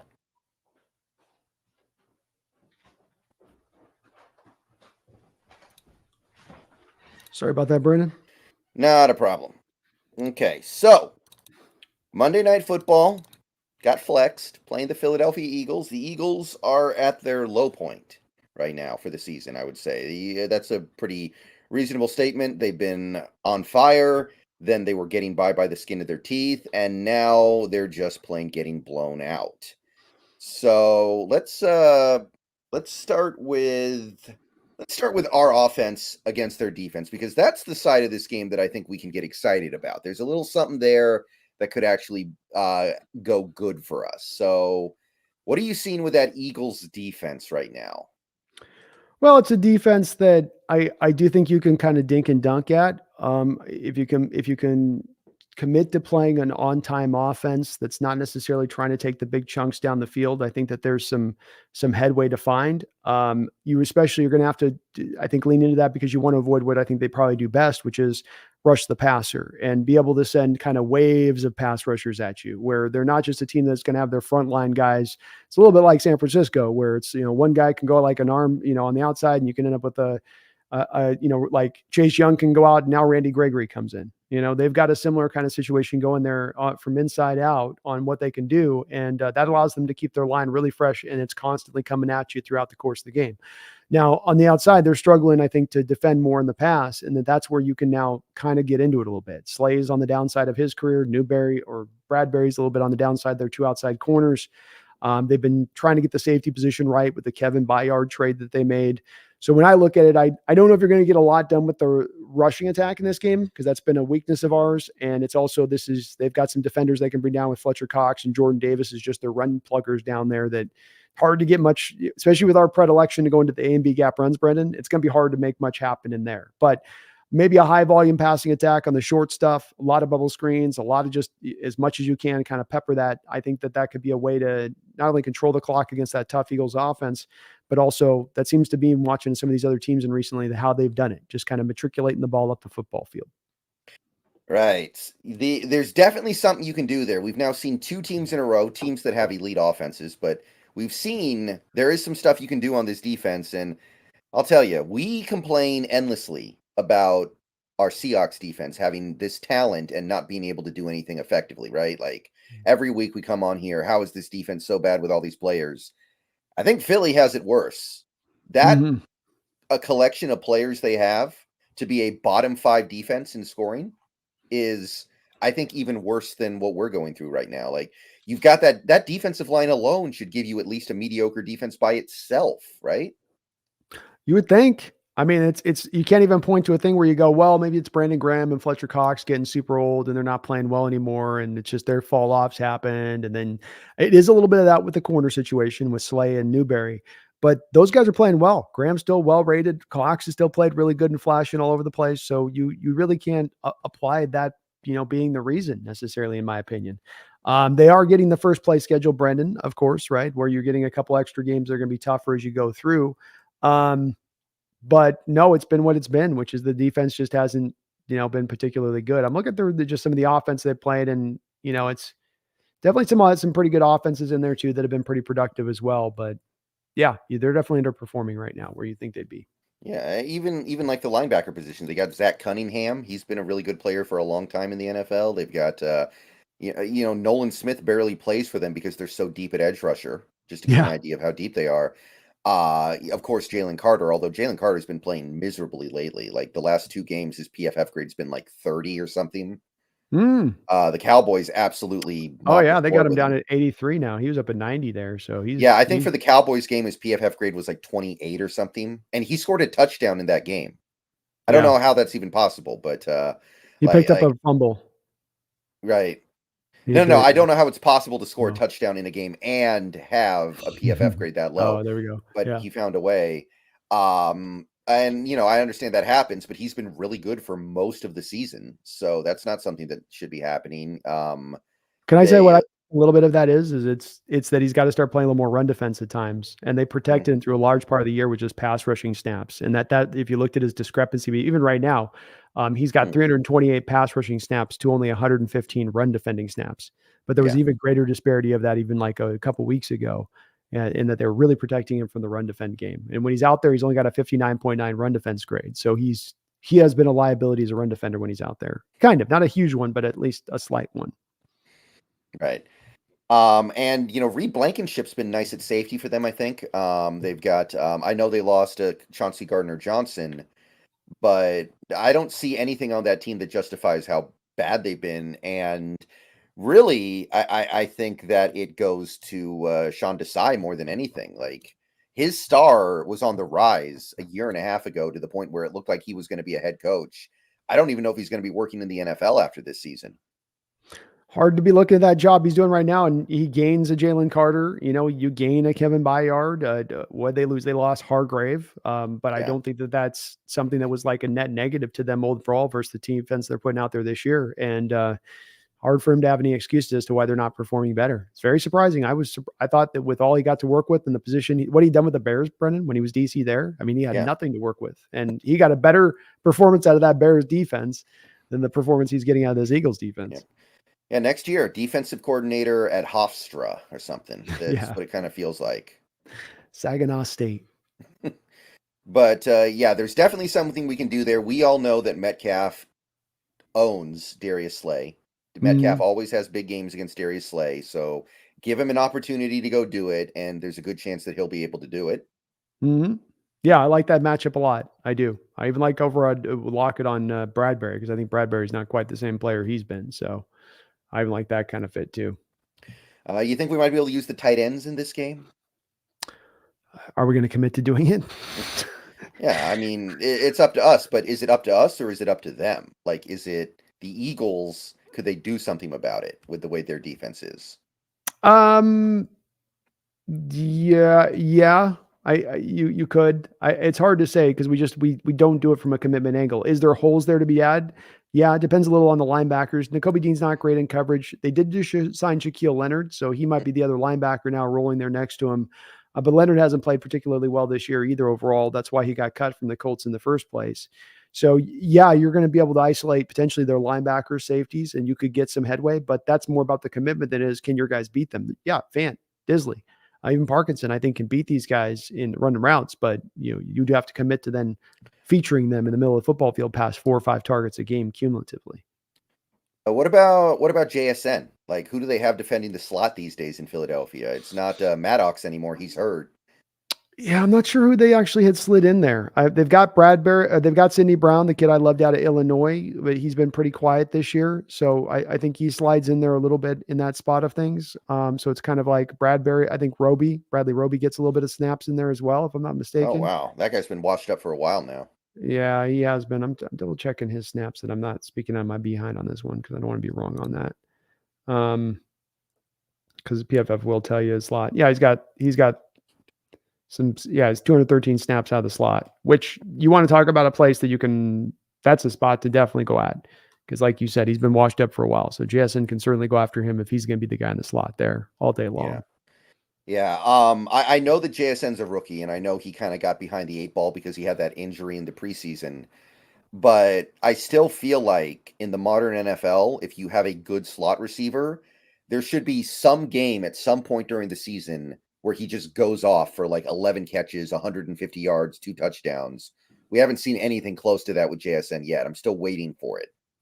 No, he'll give you a couple quarters here and there. He's been able to pop. And I think some of it's just that you have so many targets. It's hard to eventually get to just having to feature him, when it's just, there's so many other people to throw to, but this could be the week that you could take advantage of that, especially short in the middle of the field. I'd love to pepper that with this team. And that's the guy to go do it with. This would be the ideal guy for this matchup coming into this season that you'd be, okay, this would be a game 2 feature him in. I'd love to see it. Like, as much as we're frustrated with the usage on Metcalf, he has had some big games this year. We can agree on that. Like, there have been some games where he's gotten the ball a lot, but JSN, it hasn't happened yet. And I feel like like the way the Rams use somebody like a Cooper Kupp, you look at that, and there are just some games where they're just like, we're just throwing it to him on every play. What are you going to do about it? Apparently nothing. Yep. Yeah. That's the modern slot. That's the way Justin Jefferson, the same way out there in the Vikings, Yeah, he's a great route runner and great hands. Cooper, same way, but it's also the way you're utilizing him. And just there, you can, if you're especially creative in where you're putting him, you can oftentimes put him where there's some easy holes in the defense to take advantage of. Yeah. One note, the offense is actually pretty healthy right now. Both running backs were not on the injury report today at all. Gino Smith was limited, which means he will probably play. I don't know if he'll be 100%, but I think the Seahawks winning this game is heavily contingent on Geno Smith playing. Like, I think that if you want any chance in this, you need Geno and Metcalf to pick up where they left off in that Cowboys game. Agreed. Yeah, you're gonna have to put some points up on this one. Yeah. Definitely got to probably put 30 up to get this one going, or somewhere in the neighborhood. Yeah. So the offense is healthy, relatively speaking. I know guys are playing through stuff. I'm sure Lucas is not going to be healthy at any point this season, but he's playing is the point. Yeah. Yeah, it's because you could hope at this point in time in the year where your offense is as far as the health standpoint goes. Is Eskridge healthy? Did he show up on Yes, he is healthy. He is on the report, but I mean, it feels like every single week he just reaches into a random number generator and he's like, am I healthy today? Odd number, I'm healthy. Or even number, okay, I'm out. He's got the 8 ball. He goes up to Carroll every day, every Monday. He's like, Coach Carroll comes up. Carroll's like, we're going to doing this again. He's like, yeah, Carroll, sorry, we got to do it. 8 ball. Is Eskridge healthy this week? Signs point to no. Hope you're muted. Yeah, it's not even like week to week. It's day to day. Like, he was limited in practice today, which would usually be like, oh, he'll play on Monday. But with him, you just don't know. Yeah, that's just hard to say. Another guy who I'm hoping that they move on from at the end of this year. Yeah, there's some little savings in there too. You got a little bit of money there. That'll give you maybe another, I don't know. That could give you like 0.5 Nick Bellors or something. That's right. It's a cool million, I think you save. Something like that. Yeah. So running the ball behind this interior offensive line with the Eagles defensive line on the other side is obviously going to be a nightmare. So what are you trying to do to make this work a little bit? I would be trying to get to the edges of the defense. A and B gap runs are not going to work against this defense. Fletcher Cox and Jordan Davis are going to provide a nice big wall up in there. Maybe when Carter's in there, you can attack a little bit, but I don't think Carter's miserable as a run defender either. I do think that you can get to the edges of this defense a little bit and attempt to challenge some of these ends and whether they can hold up out there or not. You look at, for instance, like Hassan Reddick. He's got right now a 62 run grade. He's a little bit undersized out there as a guy on that edge. Can you go at him over there? But then again, we come back to Seattle's not really ever remained committed this year in any single football game to attacking the edges of the defense. They will mix it in a little bit. Even like last week, they started in utilizing it a lot against the Niners, But then as the game wore along, it's back to A and B gap runs. I can definitely see this offense finding yards in the air, Brendan. I have a hard time seeing this being anything more than a 80-yard day on the ground, 90-yard day on the ground. Right. So that's the offense, but there's definitely some stuff that can happen there. I think both of us feel a little bit of optimism about what the offense can do on that Eagles defense right now. And again, this is the last stand. This is it. Like there is a scenario where the Seahawks lose this game, win out, make the playoffs. But if that happens, there's not a single fan out there that is going to be super pumped about that because it's like, oh, well, you still didn't beat anybody really good since Detroit in week 2. Like that was the last time you beat a really genuinely good team. And you took the easy path to the postseason, just like you kind of did last season when you lost a ton of games and then just righted the ship enough to beat the Jets and Rams at the end. Yeah, it's not it would not be an encouraging sign, I think, for this team that that's the way they got in at that point. So that would be definitely discouraging. I think a big part too is remember with this, Sean Desai does got that Vic Fangio cover 2 shell. That's that is the Eagles defense. That's what Gannon was rocking last year with Fangio as an active consultant. A big part of this too, from Gino's perspective, is how well he reads pre-snap to post-snap, because that's the whole function of that defense, is that it shows you something different post-snap to what it shows you pre-snap. And so as a quarterback, you got to play the guessing game, and you got to play the guessing game right on that and look for those pre-snap indicators. And if you're right on it, you can slaughter this defense up. But if you're wrong on it, they're confusing you all day long and you're going to look overwhelmed. I think that's really about what there is to say about our offense versus their defense. There should be no excuse. They're healthy. The Eagles, by the way, not necessarily healthy. Cunningham was out of practice today. Blankenship is got a concussion. No guarantee he's ready for Monday. And Darius Slay also did not practice today, although that might be a bad thing for us. Maybe. Yeah, maybe on that. We'll have to see with him. All right, we got some more donos here. Mega Lucario 22, thank you for the $4.99. Scenario: Lions lose out, therefore not winning the division. Seahawks have the tiebreaker over them. Seahawks then get into the wild card over them. That's cool. I hadn't thought of that as being a possibility, but it certainly could happen. I mean, it involves the Packers starting to win some games here too, because somebody has to take the division from them, and it feels like the Packers kind of blew it when they couldn't beat Mr. DeVito. That was their moment to try to lock it in. Yeah, I think to your point on that. And it did feel like they kind of backslid back into the, just can't quite get it pulled right there. And it seems like I feel like the Lions will get that done. Yeah, and like the Vikings, the Josh Dobbs thing is like that ended really quickly. And now, I think they're going to go roll with Jaron Hall now, and I don't see that ending well. No, I similarly just don't see that working. You lost your quarterback, and you're as a team as relying on your quarterback as anybody else out there in Minnesota. And I think I can't see them getting in. If we totally lose out and whatever, that's maybe it could happen. But no, I think the Green Bay would have more of a chance of getting in than Minnesota at this point. Yeah. Obviously, though, Detroit's going through some stuff, going through it a little bit right now. They are. They're supposed to be getting Chauncey Gardner-Johnson back, so that will probably help them out a little bit. But they have struggled to kind of find their footing. It has been right when they seem like they're about to get locked in, they just kind of end up having a real bad loss that make you question everything with them a little bit. Yeah, I will admit, even though I know he's done a good job overall, it would not shock me at all if Dan Campbell burns out quickly. Like that kind of coach, they do kind of, what's the saying? The star that burns twice as bright burns out twice as fast or something. Yes, that's something like that, I believe is how it goes, with that. Yeah. Yeah.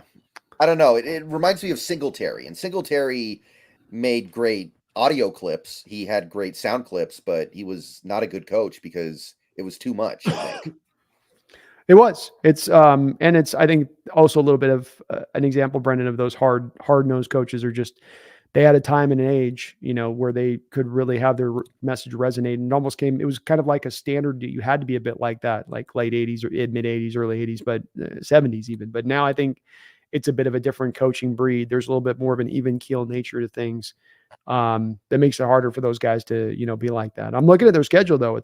They've got the Broncos this week. They have to play the Vikings twice, and then they have the Cowboys. So interesting slate of 4 games for them, certainly dictated and determined by how they do against the Vikings there, whether or not they can pull that division off. Mm-hmm. Let's see here. 283128. Thank you for the $1.99. Throw the ball to Metcalf. Let's go, 283. Would that it were so easy. Yeah, it's all about sometimes creating some easier route throws to him. It's about making him the first priority as a target at times rather than trying to look other places. The team makes it very hard finding ways to manufacture touches for Metcalf. They make everything feel like it's really tough to get him the ball. And it shouldn't be this hard sometimes, especially when you're having him run such a simplified route tree at times and not having him do a variety of different things. It's a place they could utilize to get some more production out of him. Really loved hearing Mike Holmgren. I was listening to him talk about DK a couple weeks ago and mentioned that he really felt like there was more there in DK, that there was still some untapped potential still left there the team hadn't gotten into. And it encouraged me hearing a guy like Holmgren, an offensive mind like that who knows his stuff, saying something that was confirmed by what I had been thinking for a long period of time with DK, that he's been a really good player, but we are not maximizing him to the ultimate. Let's see here. Dylan Sosa, thank you for the $4.99 yet again. Do y'all think the coordinators we have would have success with another head coach in Seattle, or do you think we need a whole new coach? Also, love y'all's vids. Thanks, Dylan.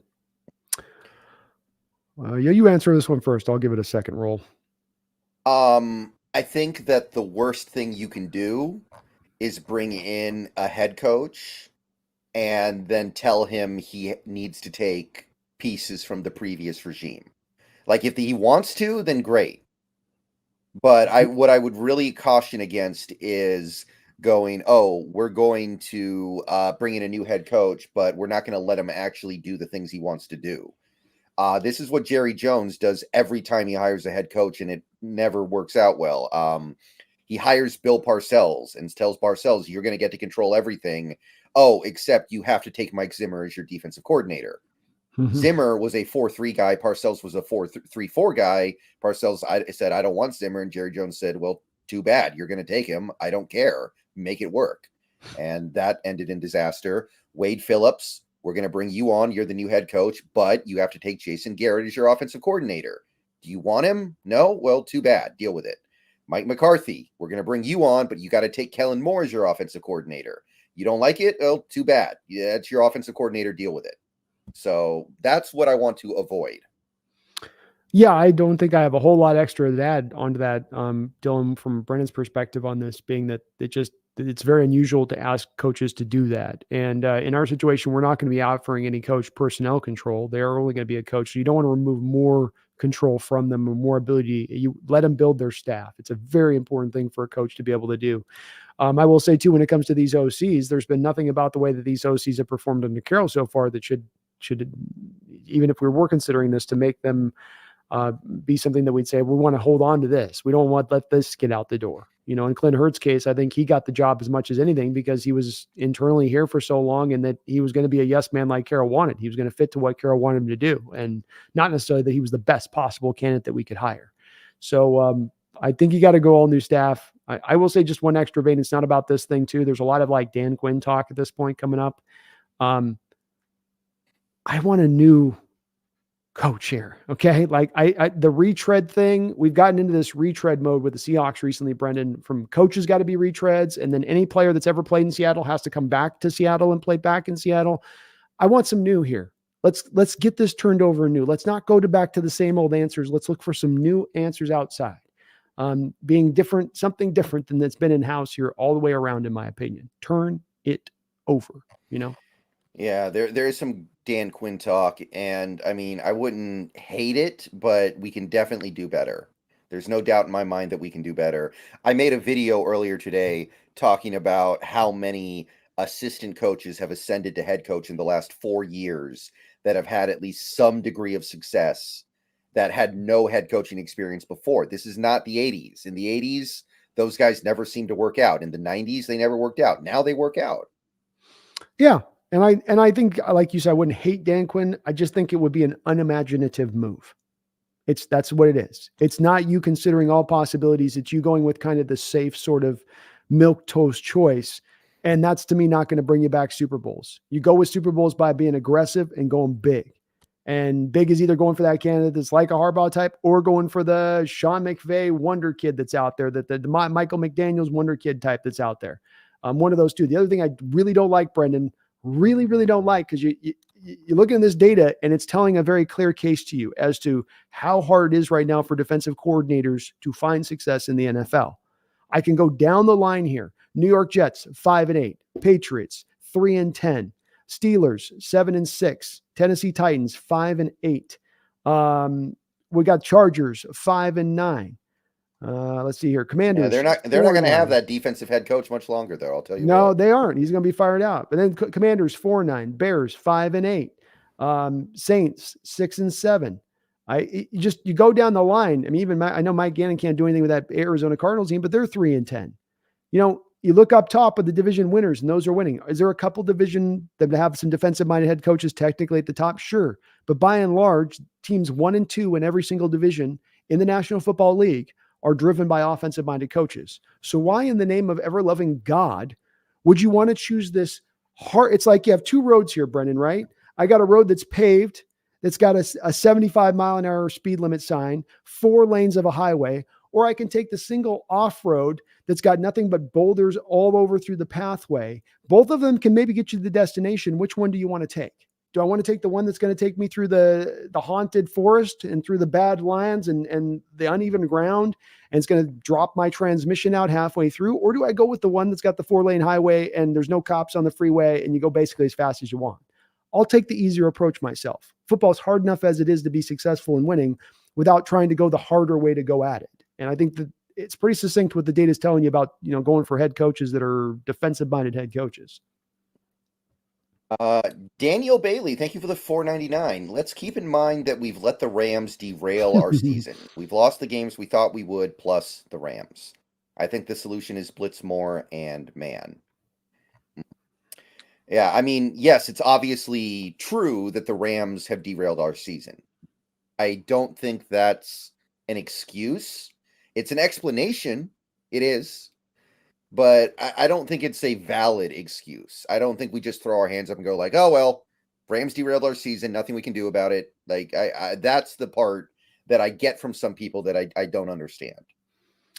Yeah, I look at the Rams game. I don't know if it's the way you're meaning it, Daniel, but I look at the Rams game of this is your example of things being ultimately really wrong right now. That Rams team can beat you twice this season, that you've lost 5 times to Shanahan over the last 2 years, that a lot of these games haven't even been close, speaks to the gap that has now been created between Mike Holmgren and these coaches in this division. And Mike Holmgren, Freudian slip right there. Freudian slip. Coach Carroll in this division. And so it is that for me, but it's been all of the games this season and how they played that's been more of a pattern, and the Rams are within that spectrum, but they've all been kind of a pattern how you're losing and how you're falling short week in and week out and fall short that. The man blitz coverage, me, Daniel, I've been on board with that for a long period of time. I don't think you have to blitz it like a top 5 rate, but you can get yourself out of the 20s. You can get yourself out of the 20s. You can get yourself out of 32 ranked on 6-man blitzes or more. You can take yourself from there. But the team seems to utterly refuse making this adjustment. I think Coach Carroll thinks it's akin to, taking out his first child or something, going to blitz and man situations with how little he's willing to do it, especially on a defense that has no answers in any other places. Yeah, the issue that I have, and I think the thing that I spend more time than maybe anything else fighting against on my channel is this notion that football is magic, right?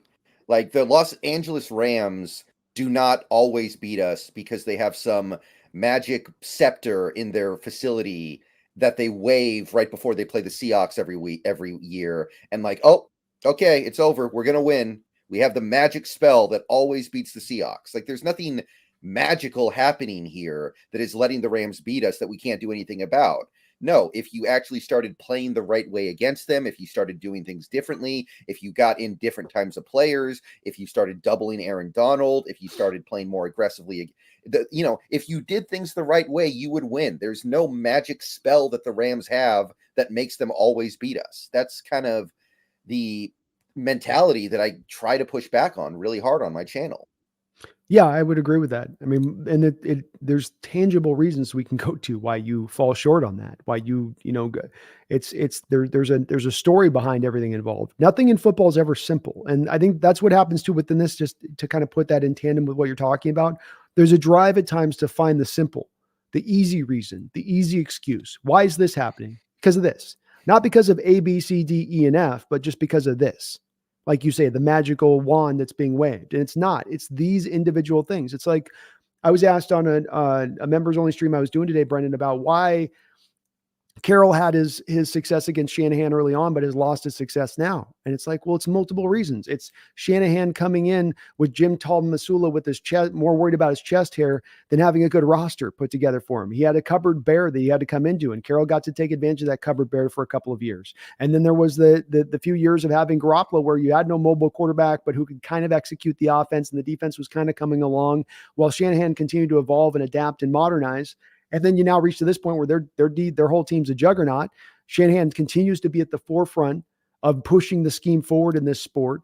And then you have Carroll also going away from the old 4-3 defense. You and I've talked about this, where the 4-3 under defense used to be really nice against Shanahan's scheme. Why? Because you'd have that Sam linebacker. You'd have a de facto 5-man line of scrimmage, which now really eliminated a lot of Shanahan's stretch game, because you had an extra man that line of scrimmage to sort of really set that edge and really clog down those rush lanes. Now, when you go to this 2-man front outside, that was kind of like the worst inversion to make as far as a difference in change to Shanahan's defense. Like, we were most impacted against Shanahan's offense in making that change, because it just opened up the floodgates for those pitch plays to the outside and for the outside zone runs and for the fly sweeps.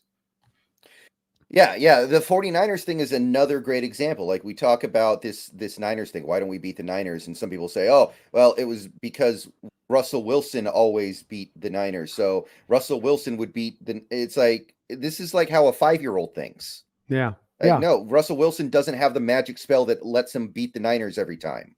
Yeah. Right. Not any more than the Rams had a magic spell to always beat Russell Wilson. Like, football's not magic. Executing a game plan is magic. Putting together the right game plan is magic. Getting the right players, that's the magic. The magic is not just, oh, this player always does this against this team, or you're just never going to be able to beat this team, and that's just the way it is because they have some magic spell. No, there's like, okay, like Russell Wilson has this really good record against the Niners, and now you don't have him. Now you can't beat him. You need to find something new that can work against this team so you can occasionally beat them, maybe. That's right. Right. Mm-hmm. And what are those things they're trying to do? Where you and I've talked about it over these last 5 losses to the Niners, for instance. What are those things you're doing? And you and I have come to the common place of, well, not really a lot. You haven't really done a lot of different things. I can't go to the first game from last year, game 2 of the season, and say your strategy and what you did in that game was so diametrically different than what we've just tried 2 weeks ago on Thursday Night Football against the Niners. It's like 99% across the board similar in how you tried to play them without any adjustment over that time period. That's not hard. That's as much a big reason, but you're right. Yeah. I've got the Russ thing gets mentioned too. This is also a thing I have as far as the issue of superhero quarterback and the way people look as the superhero quarterback will save everything. He'll fix everything. Right. And it's the accumulation of all your decision-making that gets you there. Like you say, it's the coaches, it's the players, it's the scheme. It's all of it that brings you that place. It ain't just one factor that's carrying the torch and leading everybody through. Yeah. And it's just this whole idea of like I see some people being like, dude, why do you even care about losing to the Rams? We always lose to the Rams. Who even cares? It's like, what do you mean I'm not supposed to care? Of course I care. Yeah. We play them 2 times every year. We're not going to get to where we want to get to if they always beat us. Yeah, agreed. Totally agreed. Casra Solari, thank you for the $4.99. Just joined the live. Hope you guys are doing well. Hope Gino and DK can pick up where they left off. Hopefully people realize Gino is the best option. Yeah. He is. It's something we said for a while, and I think Drew Lock's shown us now with the game started, coming in the Giants game, is that here's the deal with this, is Drew Lock is a guy probably very similar in talent and ability to Geno Smith, but he brings a lot higher prevalence of turnover-worthy plays. And when you have an offensive line that's one of the worst in the league, that's going to put the quarterback in a lot of positions of having the turnover-worthy plays come up to the forefront a lot more often. So you need a guy that can somewhat limit that stuff to a degree. It's going to pop up no matter who the quarterback is when they're being inundated by this much pressure. It's just that with Drew Lock, he takes the spotlight and widens the arc out on that one versus Gino, who I think you'll get your share with him to a degree, but he'll limit it also to a degree. And that's really the keynote difference between the two of them when it really boils down to the bottom line for me. Yeah, I don't think Drew Lock played terrible against the Niners. And he's a backup quarterback. I'm not gonna get really upset that he didn't have a great game, but I think some people came away from the game thinking oh, Lock played really good because he threw 2 touchdowns. I don't think he played really good. Let's slow things down a little bit here. Yeah, I don't think that it is as well. I think he was fine. I wouldn't say he played bad. I think it's very close with Gino, but I think there's that key difference. And he gave you the turnover in this game, and he gave you turnover in the Cowboy game. And every time he's played out there, Brendan, be it the preseason the past 2 years, and even the rare moments he's played, he's given you turnover worthy plays. It's kind of just who Drew is. Now, if you could get Drew Lock a great offensive line in front of him, could he maybe really flourish at that point and take off? Sure. But so could Gino at that point too. That's why really the key and the point beyond the quarterback at this point, and this was just my point when we were talking about the whole superhero quarterback, rather than us getting, the car to the horse, get the line done first, make that your onus, and then let's get to the whole quarterback thing. Let's get the conditions set up right for them before we just look to throw them into perilous conditions and hope that they can elevate everybody else by their sheer dynamism. Can't say that word. Right. Yeah, there are words that I struggle with too, like rural, the opposite of urban. I can't do rural. It's just rural. I can't. Well, my problem is I'll start picking words that I have no business trying to even try, that I should know better than to try to pronounce it, but I can't help myself. When you get that right word, you want to say it. Okay, here. Jacob Walder, thank you for the $5. How do you think DK would do being used in a similar manner to Debo? I just don't understand how you can't find new ways to get him the ball. You can find him new ways to get him the ball, Jacob, for sure. And that I think, for instance, there was a stop route you could have him running stop routes or just 7, 6, 7 yard short stop routes. It's not having him go a long way up the field. I think those are going to be open all day. They ran a couple times in the last game we just watched this past week against the Niners, and he wasn't the first option that Locke was going to, or his head wasn't looking his way. I don't know why. You could do little short drag routes. You could have a bubble screen a game that you throw DK. You can do some of those things to manufacture some touches. And certainly to your point, Jacob, I think there's a lot of room there to build up more easier routes just to get the ball in his hands. But DK can't do the Deebo Samuel thing. Deebo Samuel is a hybrid running back wide receiver who's got both good speed and good lateral ability to move. And if you think about it, let's just say, like you mentioned Deebo, let's say you're getting a fly sweep. The guy gets the fly sweep and he's running straight in a fast direction. The lineman's butts are here to his left or right as he's running past them. Now, at one point or another, he's got to put a foot in the dirt and cut up field. That's lateral change of direction. That's not speed. Remember going back with DK Metcalf. Why did he fall out of the first round? Because he had a punter-like scores for his 3-cone time. Like god-awful scores for his 3-cone, meaning he's not a transition guy to the lateral element of things. And turns like a tugboat. Turns like a tugboat. And so if you try to put him in those positions to do that stuff, you're really not going to be able to utilize him like Debo. And the one other thing I've said, because Jacob, I haven't been asked this question a couple other times too, and I've thought about it a lot. How many times can you think of in football history watching the fly sweep guy or the bubble screen guy be 6'4" getting that play? Being a big receiver, trying to make that catch and then get up the field. They're not the guys that tend to be utilized like that because of the change of direction and by sometimes how much it takes them to kind of move from point A to point B like that a little bit. It certainly has been presented to me a couple of times, but I just don't think DK's got that as much in his bag to do that. But there's things that I think he can do in his bag that Debo can too on the other side of it. It's just about utilizing him, to your point, Jacob, correctly, which is I don't think what we've done here through his first 5 years. I think we've found a way to utilize him well and get a good amount of productivity out of it, but there is a lot more meat left on that bone. Yeah, Debo's a unique player. I don't think you're going to emulate Debo with almost anybody. Like maybe Derek Young, right? Like Derek Young has more in common with Debo than DK, I think. Sure. But there are ways to get DK the ball, but I don't think the Debo way is good. And by the way Debo plays probably means he won't have a very long career. I'd rather DK not do that and have a longer career. Yeah, it's going to be hard to see Debo last into 31, 32 years old with how much he's throwing his body around and been used like a running back, essentially. It's going to be really a matter of whether they can limit some touches on him to preserve him. Mm-hmm. Daniel Bailey, thank you for the $4.99 again. I am just pointing out Rams losses are on Pete. I want Pete out, but many people saying we need a whole new roster, when to me it's clearly coaching. Yeah. I get that. I'm just saying, um, when people say, "Oh, we always lose to the Rams," I don't see a lot of people saying, then going, "Okay, they always beat us. Why? What do Yeah. they do to make it always beat us, and what can we do to counter it?" I just see the conversation end at, "We always lose to the Rams," and that's not useful. That's my thing. Yeah, I agree with that. And I think, Daniel, to your point on that too, you have it, players could be the problem, but you can't get to the players the problem when you're first looking at the coaching before you get to that. If like which comes first, to me, I need to know my scheme is in place and that my coaches are providing built-in advantages for both sides of the ball on a weekly basis. And not that they're dominating the other coaching staff across from them, but that I can see over the course of a game multiple times where they're doing their part to put the players in a position to succeed. And I can't get to the players on their failure rate if I'm looking at the front rate going, everything there though is failing. You're doing the opposite of putting them in positions to succeed. You're putting them in positions to fail a lot of the times. And if that's the case, then how do I get to my evaluations of the player at that point? It gets hard to do so. So I'm with you, Daniel. Before we can get to necessarily all the which players, there's certain players I think we can move on from them because it has less to do with just the code, like a Jamal Adams or a Quandre Diggs, where the choices go beyond just how they're being utilized and more about where their future is due to go. But yeah, I think that is the most important part of this process right now is the coaching, and that's the biggest failure rate on this team. It's not players underperforming or lack of leaders. It's that your scheme is failing the players on both sides of the ball. Your philosophy is failing both players on both sides of the ball. Right. I can definitely get behind that. Okay, so now let's talk a little bit about our defense going up against that Eagles offense.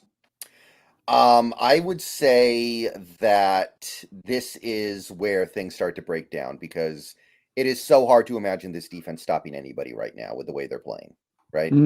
Yeah. Yeah. However, I can at least say this. I don't think Jalen Hurts is healthy right now. I think that No. Jalen Hurts, his knee is messed up. He can't move that well, can't run that well. That changes things. That does. That makes that one of the big problems I had with this game going into it is a dual threat quarterback. We don't do well with him, but maybe Jalen Hurts won't be a dual threat. And I don't know if he can really drive a great offense with his arm alone.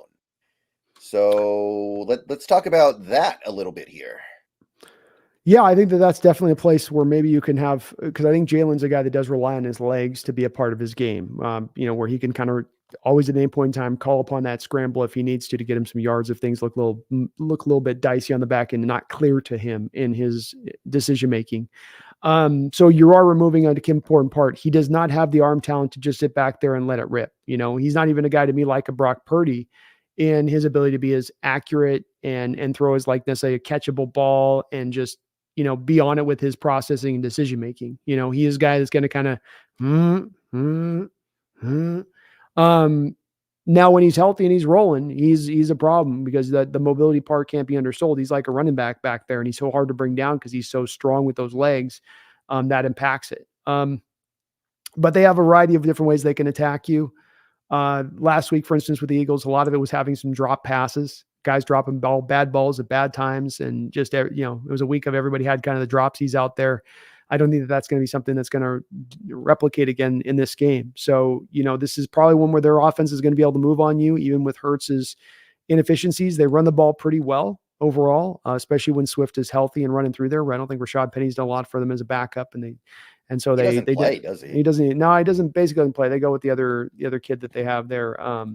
Yeah, that's kind of the other crazy subplot about this season. The players we lost from last year, they're not doing anything. Like Ryan Neal keeps getting benched in Tampa. Rashad Penny doesn't play. Travis Homer doesn't play. The only one who's doing anything is Shelby Harris. Yeah.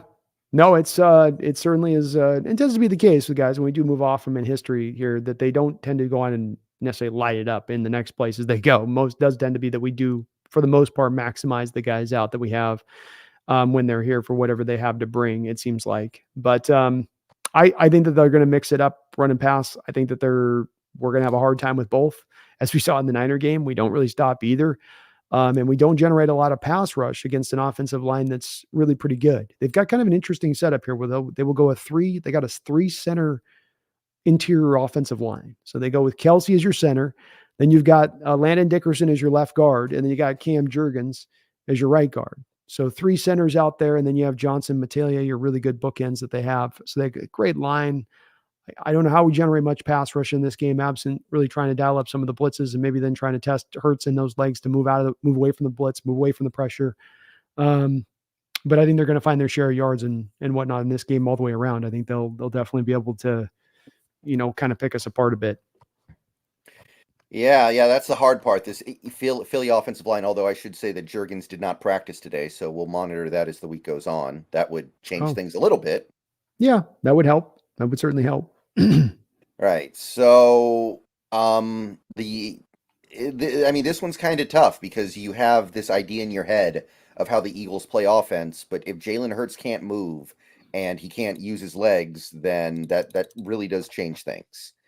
So it's really hard to kind of get a figure on this. We don't know if we're going to have Witherspoon, which in this game would definitely be a big loss. I think that part of the reason why the defense was so bad against the Niners is that we lost Witherspoon early. Mm-hmm. Like, there's not much we can really do to replace him if he can't go. No, there's not. That would be a big loss in this game, and especially with Tariq Woolen back out there versus maybe wanting to think about taking him out for some of the run defense that you'll have to deal with the Eagles and their rushing attack in this game. So it would be. He's been our best defensive player this year, and so that's devastating if you lose him in this game. It just is, and I agree with you. Last week I think, really did hurt when you lost him and when you did. So the Eagles are pretty simplistic what they do offensively. They'll attack you in the rushing game every which way. It'll be A/B gap runs. They'll go fly sweep. They'll go outside zone. But what they're essentially trying to do is a fairly simple thing from an offensive perspective. It's a little bit like the 2017 Seahawks offense, where they're looking to get that safety up in the box. They get a single high safety over the top, and then one of their 2 guys on the outside, Devontae Smith or AJ Brown, then take the top off the defense and get the single matchups. They get the one-on-one matchups at that point. It's driven by how good the run game is, though. So that's what they're going to try to put you into the box on. And again, you're missing Witherspoon. That's going to hurt and whatnot on that. Right. So I'd like to say that the Jalen Hurts thing has me somewhat confident here. I just don't trust this defense to do anything right now. They're that bad. So I'm not. I don't know. I think this game's going to be a shootout. I'll say that much. I think there's going to be a lot of points. I kind of do. I think our offense will be kind of stopped at about 20 myself right now, because we are so restricted in our ground game. And I don't know where the health of Gino is going to be if he plays. Does he have any mobility at all to call upon? Because they showed a shot last week of him before the game trying to work out, and he was not real well mobile. And those groin injuries don't just tend to bounce back after a week. So I'm a little worried about the offense being able to really. I think they'll be able to put some touchdowns up and some drives together, but for the whole game against this Eagle defense, especially the one that will create that pressure, which will challenge Gino's legs to be able to move out in space, that I'm not sure of. Right. So, anything else you want to cover concerning this Eagles offense versus our defense? I feel like we did a pretty good job covering it. Nope. I just, you're going to have to at one point or another probably trust your guys on the outside to hold up one-on-one against your Browns and your Devontae Smith. And that might, decide as much as anything how much success you have in this game. Because you're going to, at one point or another, with the way you stop the run, you're going to need to bring that 8th man in the box, Brendan, because you don't stop the run. McCaffrey had, what, 9 yards to carry last week. Right. So you're going to have to devote those extra resources. It does come down to those matchups on the outside and if you can win or not. Yeah. Special teams, Jake Elliott's hitting 59-yarders in a driving rainstorm. I mean, can't relate. I can't relate.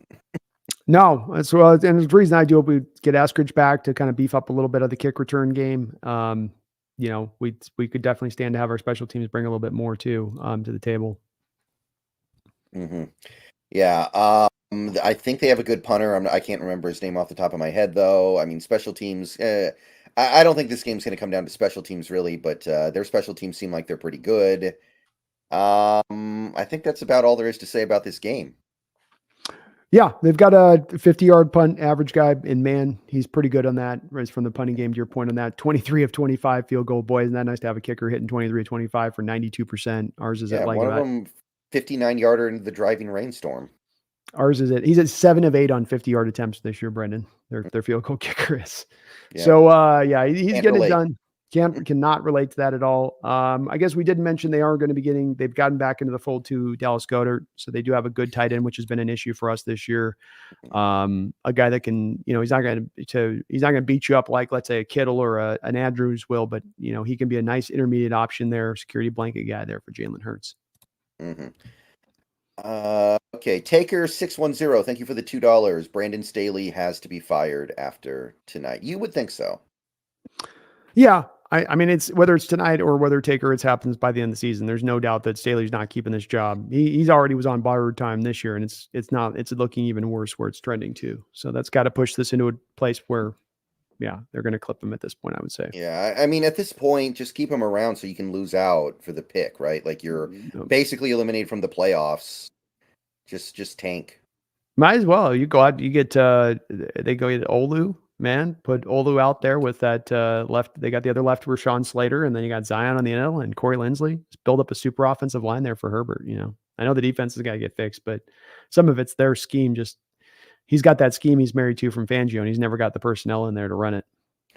Yeah, it's weird because Staley did a great job as the coordinator on that Rams team. He was the DC there for 1 year, and they had the number 1 defense in 2020. And you'd never guess it based on what's happening in LA.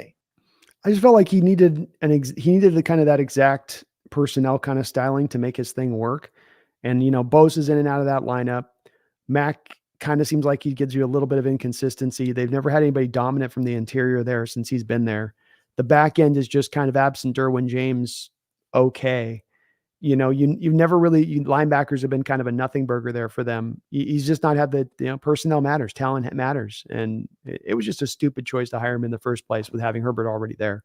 You could have gotten your pick of the litter with offensive minded head coaches who would have loved to have come in there and taken on Herbert and being able to guide him. Yeah. I mean, that's very obviously the team that should have Sean Payton right now. Like it was all there for them and they felt the need to give Staley 1 more year. And I mean, as much as I am sick of Pete Carroll, I have to admit, at least, I mean, there is something so offensive about the fact that Staley is still the Chargers head coach right now. Like the fact that he didn't get fired weeks ago, the fact that he didn't get fired after last season, even maybe after 2 seasons ago when they blew that one season where they should have made the playoffs. It's like, that's ownership straight up telling the fans we don't really care about anything except for making money. When it's time, Brennan. When it was in 2007 and Moore wasn't the right coach, it was time. When Holmgren had been here for 8 or 9 years, the time he had it was time. With Staley, to your point, a couple of years ago, when it was obvious he was not the right guy, it was time. And here's the thing. You mentioned about Sean Payton. The Broncos had a coach for a year there. Did they take the Staley route and go, well, he's only been here a year. How do we fire the guy after 1 year? How do we do that to him? You've got to let him have a chance to get his culture in there. You have to no, this is not what you do in the NFL. The NFL doesn't reward that kind of thinking. The NFL, that's not going to help your team long-term. What the NFL is about aggression and make the right choice at the right time. If it's the right choice, it's the right choice. If moving off of Staley last year, 2 years ago was the right choice, and you end up with Sean Payton, they're in a lot better shape, are the Chargers team right now. First, the Broncos, if they had stayed with Hackett and not gone to Sean Payton this year, where would they be at this year, right?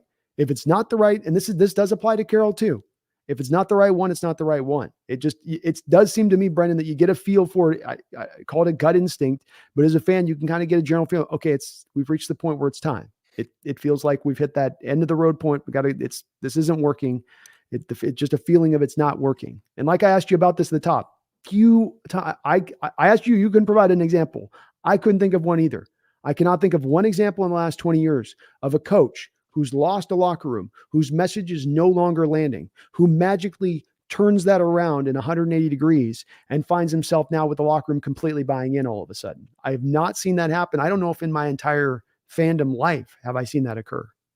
Yeah, I mean, well, here's my question. Do you think that Carroll lost the locker room in 2017 or 2021?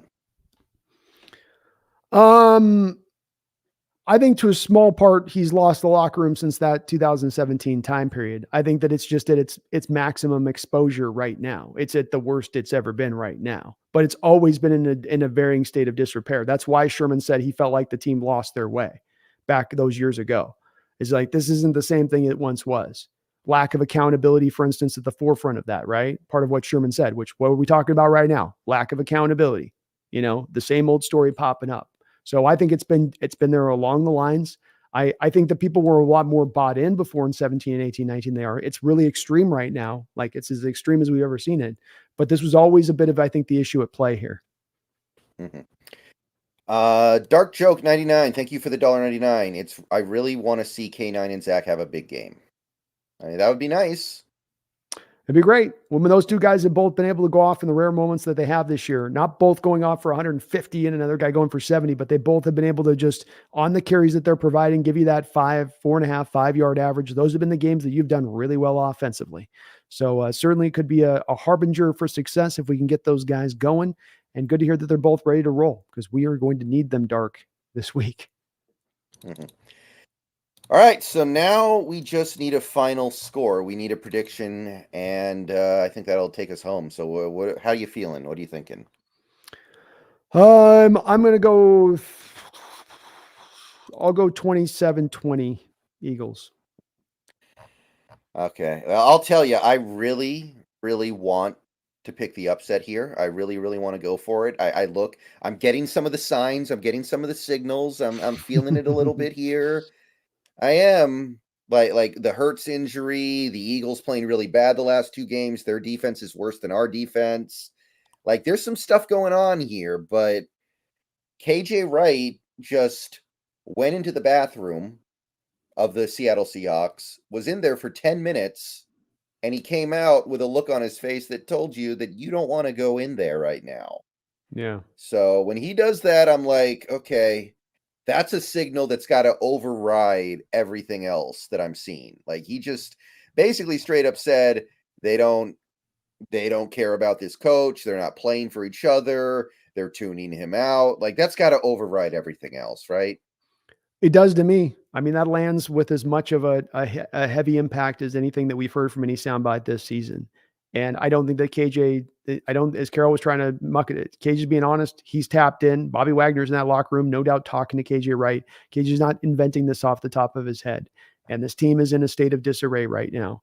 And it's hard to see that just because you have an Eagles team scuttling a little bit, that allows you to be enough for me to open this door. You are bad across the board. You are inconsistent across the board. You have no team identity. You are one of the most, if not the most undisciplined football team in football. It's going to be hard to find any points outside of the Tennessee Titans Steeler game if we're not playing, if Pickett's not playing. And even, I'll maybe give us the dub on those games. Cardinals, sure. But against a quality opponent, I don't see this team being capable of beating a quality opponent right now. They have the potential to do it. They have the talent to do it. But they're held back by so many factors at this moment, from buy-in to scheme to discipline, that it's just too much to overcome to get yourself to Victory City. Yeah. KJ Wright hit us with the Ace Ventura. Do not go in there. That's right. Woo! So when KJ says that, I got to go with it. So I'm going to say 30-20. 30-20. I do think we have the chance to score more, but I also kind of feel like if we score more, Philly will just score more, and they'll score whatever they need to win. That's how I feel about the Niners game last week. If we had Gino, I think we score more. I think San Fran just keeps scoring until they win. That's right. I would agree with you. I definitely do think they could go as hard as they wanted. Hell, they were kneel down city real early in that game, fourth quarter wise. So, yeah. CJ Kurtzman, thank you for the $4.99. Guys, I think I have a fairly good grasp on your thoughts about it. But right now, if you are Jody Allen, playoffs or not, do you part ways with Pete? Yes. Yeah. It's by far the time to do this. And I will wait till the end of the year before I fully come out and say, you're asking the question to make the call now. I've said I want to give him through the year, and I'll give him through the end of the year. But in the spirit of answering your question and not trying to stay on the fence here, CJ, I'm at my wit's end. I am at my wit's end. It's not just kind of like subtly you're doing it. You're doing the same stuff you've been doing for years that hasn't been working. And if you're still doing that this year, why won't you do that next year? Why won't you do that the year after that if you're still here? And if it hasn't been working in years past, why is it suddenly going to work? I can't buy into that. And that has me out really, really hard. And I will go through this offseason if this fits the type. If we're watching this fit in the type, There will be no positivity for me saying, oh, this is a team that will get the playoffs next year. This is a team that will be a contender next year. I'll be saying, no, you're looking at a 5-win, 6, 7-win team maybe at the best next year if Carroll comes back, regardless of any moves they make, because I know he's not changing his ways and he's not moving off unless he changes some ways in these last 4 games and kind of moves me in a different spot. Yeah. We don't need to do it right now because there's nothing to gain. Like, we're not going to get anything out of Waldron being the head coach for 4 games. Right. Like that, there's nothing to gain there. So I'm not trying to do it right this very moment. But honestly, I think the only coherent argument that's left in favor of Carroll, because guys, I try to read the things that the pro Carroll people say. And I'm not just talking about the Muppets. I'm talking about there are smart people out there, people who I know are smart, who in some cases have dedicated their life to trying to understand NFL football, who tell me, no, Pete Carroll's a really good coach still. You cannot move off of him. He's great. He needs to be here for the next 10 years. Everything's good. They say these things, and I try to read their arguments, and I try to understand it, and it just doesn't compute to me. It's like a huge part of their arguments always seem to boil down to lower your standards until you consider a 9-win season and getting blown out in the playoffs to be some roaring success. And I can tell you right now, that's never going to happen with me, ever. That's right. Ever. Yeah. And you don't make apologize, and I don't. We're not in this to be a little bit better than good team. Everybody in this Mariner fan base is freaking out about DePoto saying 54%. And why are they? Because that's not why you're a fan, is to watch your team barely win more than it loses. We're fans to try to get championships. It doesn't mean you're going to get there, but it means that's what the goal is. And if our goal isn't that as fans, that your goal is just to be a little bit better, be an entertaining team, a little bit better than winning, then we view our fanship in a different way. And that's fine. I always say, you enjoy your fandom as you will, but don't ask us that are on this side to accept your fandom in the way that you own it. Like, we're not asking you to accept ours. To the majority out there, the multitude out there, they're seeing some big issues and problems, and they're not happy enough just barely getting in the playoffs every year, only to get smacked out of the playoffs sideways or just miss it outright. That's not good enough. And I don't think it should be good enough. I think fans should aspire for more, want more. It's not, there's nothing wrong with expecting that the team's pushing for more. And I don't know if we're pushing for that, if we're just accepting middling at this point. To me, the only real argument in favor of keeping Carroll next year is the team is about to be sold and good coaches are not going to want to come coach for a team that is going to have new ownership in a year or two. That's the only argument that I think carries any weight with me right now. Every other argument I see is just, I chuck it out immediately because I think it's nonsense. Yeah. I mean, it's certainly going to impact that a little bit. There's no way that it can't. Part of me would love to believe that if there's a coach who does truly trust in his scheme and his ability and loves this roster he can come take on, that he should have the confidence that doesn't dissuade him, because whatever new owner takes over will be taking over for a team that is winning and that is out there kicking butt, but you're right. It will impact it. Any coaches looking at being hired here would have to think about that a little bit. There's no doubt about that part of the process. So yeah. And I mean, I don't think that's enough for me to want to keep him. So yeah. No, agreed. Samuel Carlson, thank you for the $1.99. Is it bad I kind of want to lose out Pete G to G? Well, you're assuming that losing out means Pete will go. And I'm not convinced that that's the case. Let me put it that way. Yeah, I'm not sure as either, Samuel. And that's part of just not knowing what's in Jody's head and what she's willing or willing not to do. I mean, and that's the $1 million question kind of at hand would she be willing to if she reached that stage of things? And you're not alone, Samuel. There's been plenty that said, like, I think just losing out, this will put this on the brightest display that this is an issue and a problem and needs to be corrected. And it's not just get this player out and that player out and everything will be fine thing. So I get where your sentiment's coming at from it. We're all wanting at this point, I think, kind of collectively in one way or another, / there being a small contingent that does still trust in Carroll and trust in this coaching staff that does want to see this change and as to move to a new era. And it's time. It's not time with any anger or vitriol towards Coach Carroll. It's with no hatred, Coach. If anything, he's still revered to me. It's just that it's time for what's best for this team moving into the future. Yeah. I mean, if it does happen this offseason, there's not going to be any. I'm not going to be, dancing on his grave or anything, because realistically, maybe he should have gone 2 years ago. Maybe he overstayed things a little bit, but this isn't a situation where I feel like I'm getting tortured every week for the last 5 years, and him leaving is like me finally getting the divorce from that toxic partner and it's just like, oh, it feels so good. It's not going to be like that. No, this is the only year where it's kind of gotten to more it's been annoying in previous years. This year it has gotten a little torturous because it's just a weekly basis thing that we're facing. But I agree, this has not been a necessarily yearly predicament. It's just been kind of there, you know. Yeah, it's been a process that has gotten us here. But here's my thing: like, assuming you root for a good team in the NFL, and assuming that you live for a very, very long time, and assuming that you're of sound mind for that really, really long period of time, you might, if you're lucky, see your team play about 2,000 meaningful games in your life. Mm-hmm. Like, you will be very lucky to get to 2,000. So if I live to be 100 and something, I might see the Seahawks play meaningful football 2,000 times in my life. And if you're going to ask me, and you're going to tell me I need to root for them to lose some of those games when I only get less than 2,000 of them, there needs to be a really compelling reward in it for me to be willing to do that, because you don't get that many. You only got, like I said, even if I have a good life, it might be 1,500. And if you're going to tell me root for them to lose because we get a slightly better draft pick, I don't care about that. Yeah. A player's not going to swing in on a chandelier and save this team right now anyway.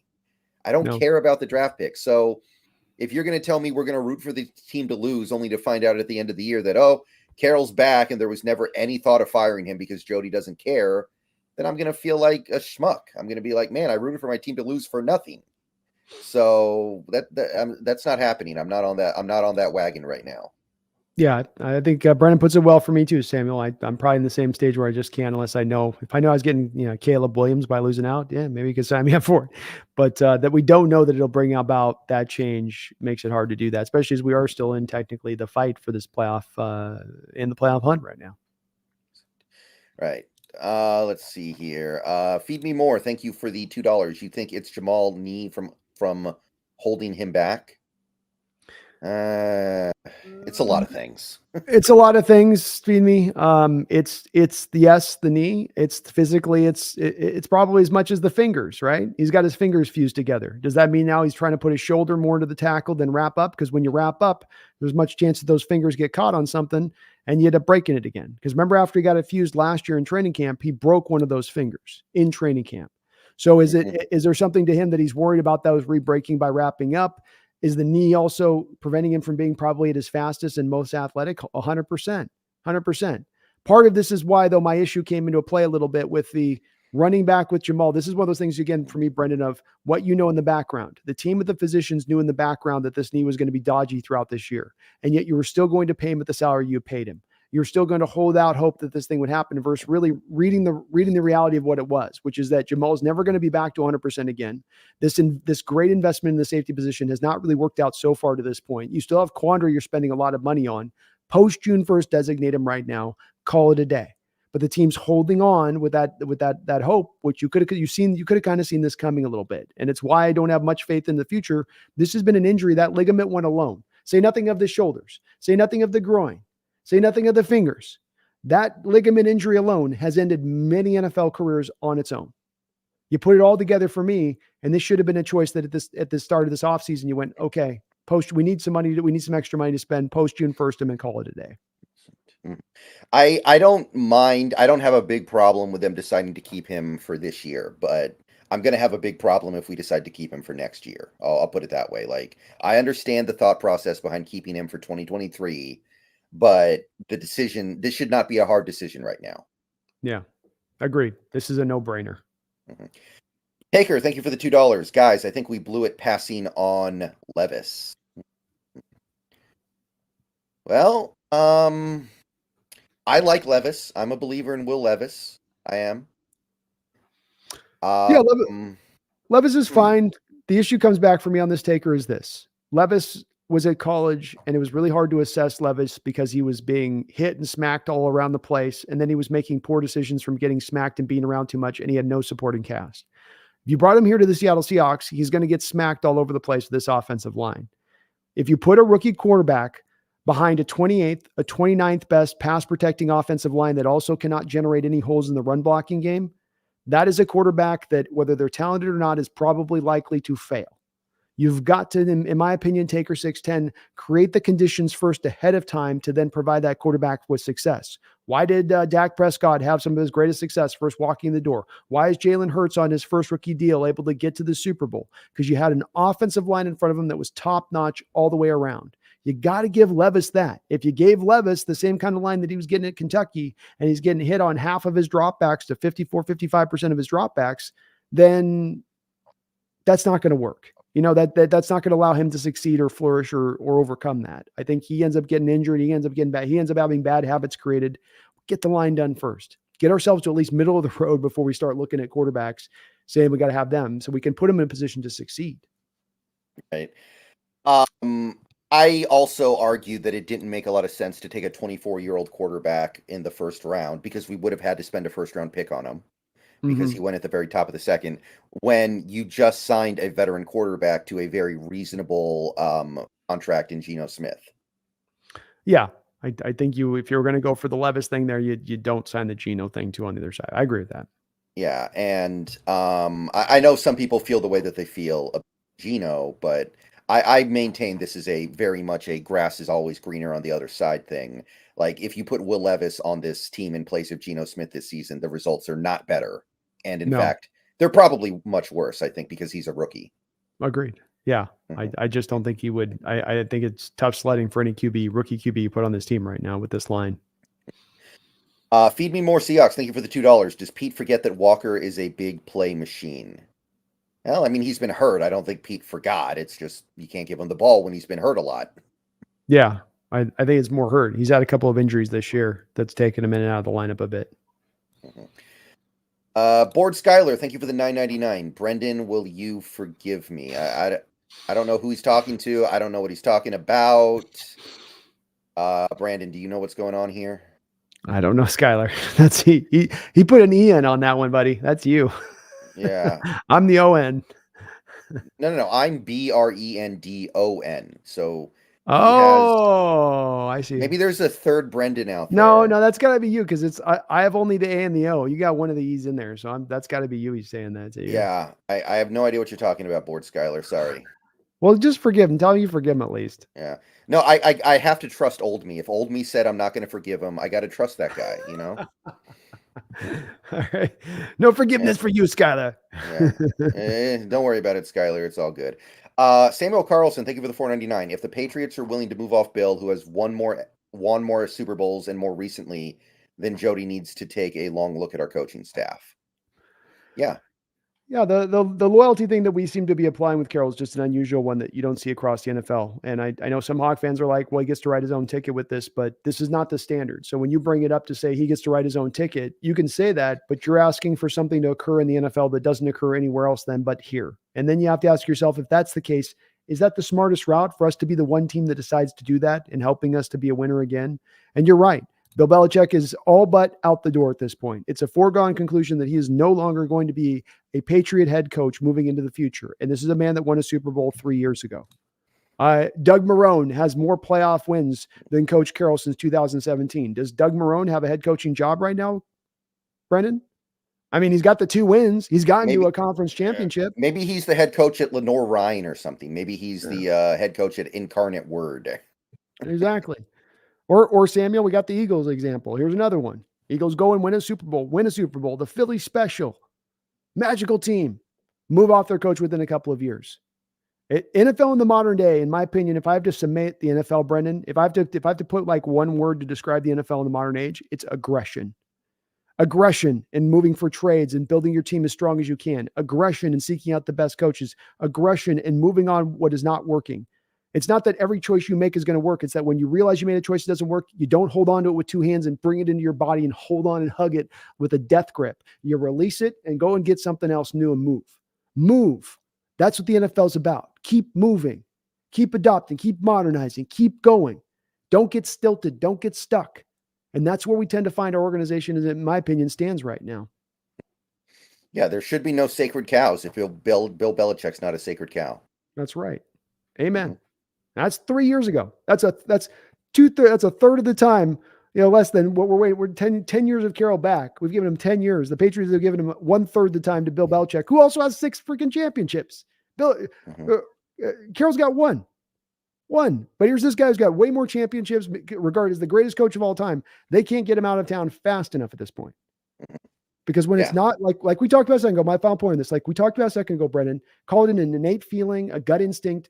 When it's the right time, it's the right time. When you can feel it, you can feel it. It doesn't matter whether you're looking at Brandon Staley with the Chargers last year, or whether we're looking at Belichick right now with the Patriots here, or Coach Carroll with the Seattle here. When it feels like the right time, it's the right time. And that feeling tends to run true and smart. You don't tend to look back on that a couple of years later and go, really probably shouldn't have moved off of him there. That was really the bad choice. Most teams that then move off the coach, like, yeah, it was the right choice to go. That was the right move to make. And we just went through this with Russell Wilson. We could have kept Russell Wilson forever because, we owe it to him because of all the things that he did. You're like, no, let's let some other team deal with him being washed up. Why should we be the team that has to deal with him being washed up? Let's send him somewhere else for assets while we can. Yeah. Like why? I mean, we did it with Wilson. Why can't we do the same thing with Carroll for pretty much the exact same reason? Like there's a circle of life in the NFL where players come into the NFL, they're on that rookie deal, they give their teams tremendous value, and then they get the big contract, and hopefully they keep playing really well and they give the team decent value. And then at the end, when they fall off a cliff and they're washed up, they're still on the big contract. So they give the team terrible value, but that's like paying them back for the first couple of years, right? That's the circle of life. We avoided the bad part of the circle of life with Wilson. So let's do it now with these other pieces. And it was an aggressive move, right? It's an aggressive move to move a quarterback theoretically at that time still at the end of their prime. You had no other NFL trades that have been made like that in recent history, really. And you rewarded for it. You have had 2 of your greatest drafts in Seahawks history because on the back of that trade, you've been able to maybe push this rebuild faster along because of that trade, by the aggressiveness of that trade. As I say, that's the word that stands out to me above anything else in what needs to guide your light in the NFL in modern era. It's about aggression and being willing to move, not getting just stuck and safe and worried and fear-based in your concepts, right, Brendan? It's we can't go off Carroll because who are you going to get? It's that fear-based concept that's the way you got to go away from. You can't run it afraid, can't run it with a fear-based approach. And there's a lot of that, I think, within our organizational structure a bit right now. Mm-hmm. Feed me more. Thank you for the $2. I meant using Walker for his zone speed. Sorry. Oh, well, yeah, that's a mystery that cannot be solved.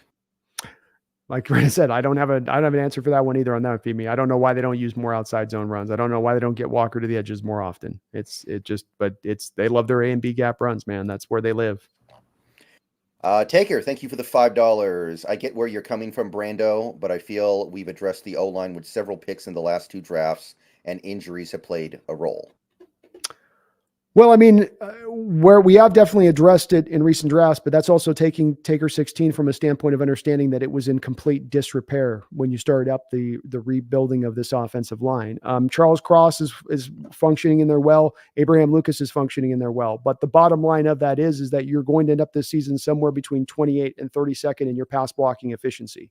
If that's the case and you put a rookie behind that, while at the same time, we're one of the least efficient teams in our run blocking game. So we neither run block as an offensive line, nor do we pass block as an offensive line. If I put a rookie quarterback in there in his first year behind that kind of situation, whether it goes in Seattle, Cleveland, or down in Miami, that guy's going to fail. In my opinion, I could be wrong on this, but I do feel pretty strongly, Taker, that that's not too out there of a thing to say it in this manner. And while Cross and Lucas are fine, the interior of your line is not fine. Damian Lewis has not been good for us over there at left guard overall. Evan Brown has been one of the league worst starting centers in this league this year. Phil Haynes has not been good as a right guard this year. And while Anthony Bradford has had some moments here and there that he's shown up as a run blocker, he's not been a good pass protector throughout this season. So the interior of the line's been in pretty crappy shape. It's the main driver overall in this, in your pass block inefficiency, your run block inefficiency. But I just think that you're not going to find a rookie quarterback that's going to find success when he's dealing with those both elements. It's too much, especially when you look at the schematic deficiencies he's dealing with on top of it. If Waldron was here, or Coach Carroll's philosophy and how he wanted it applied.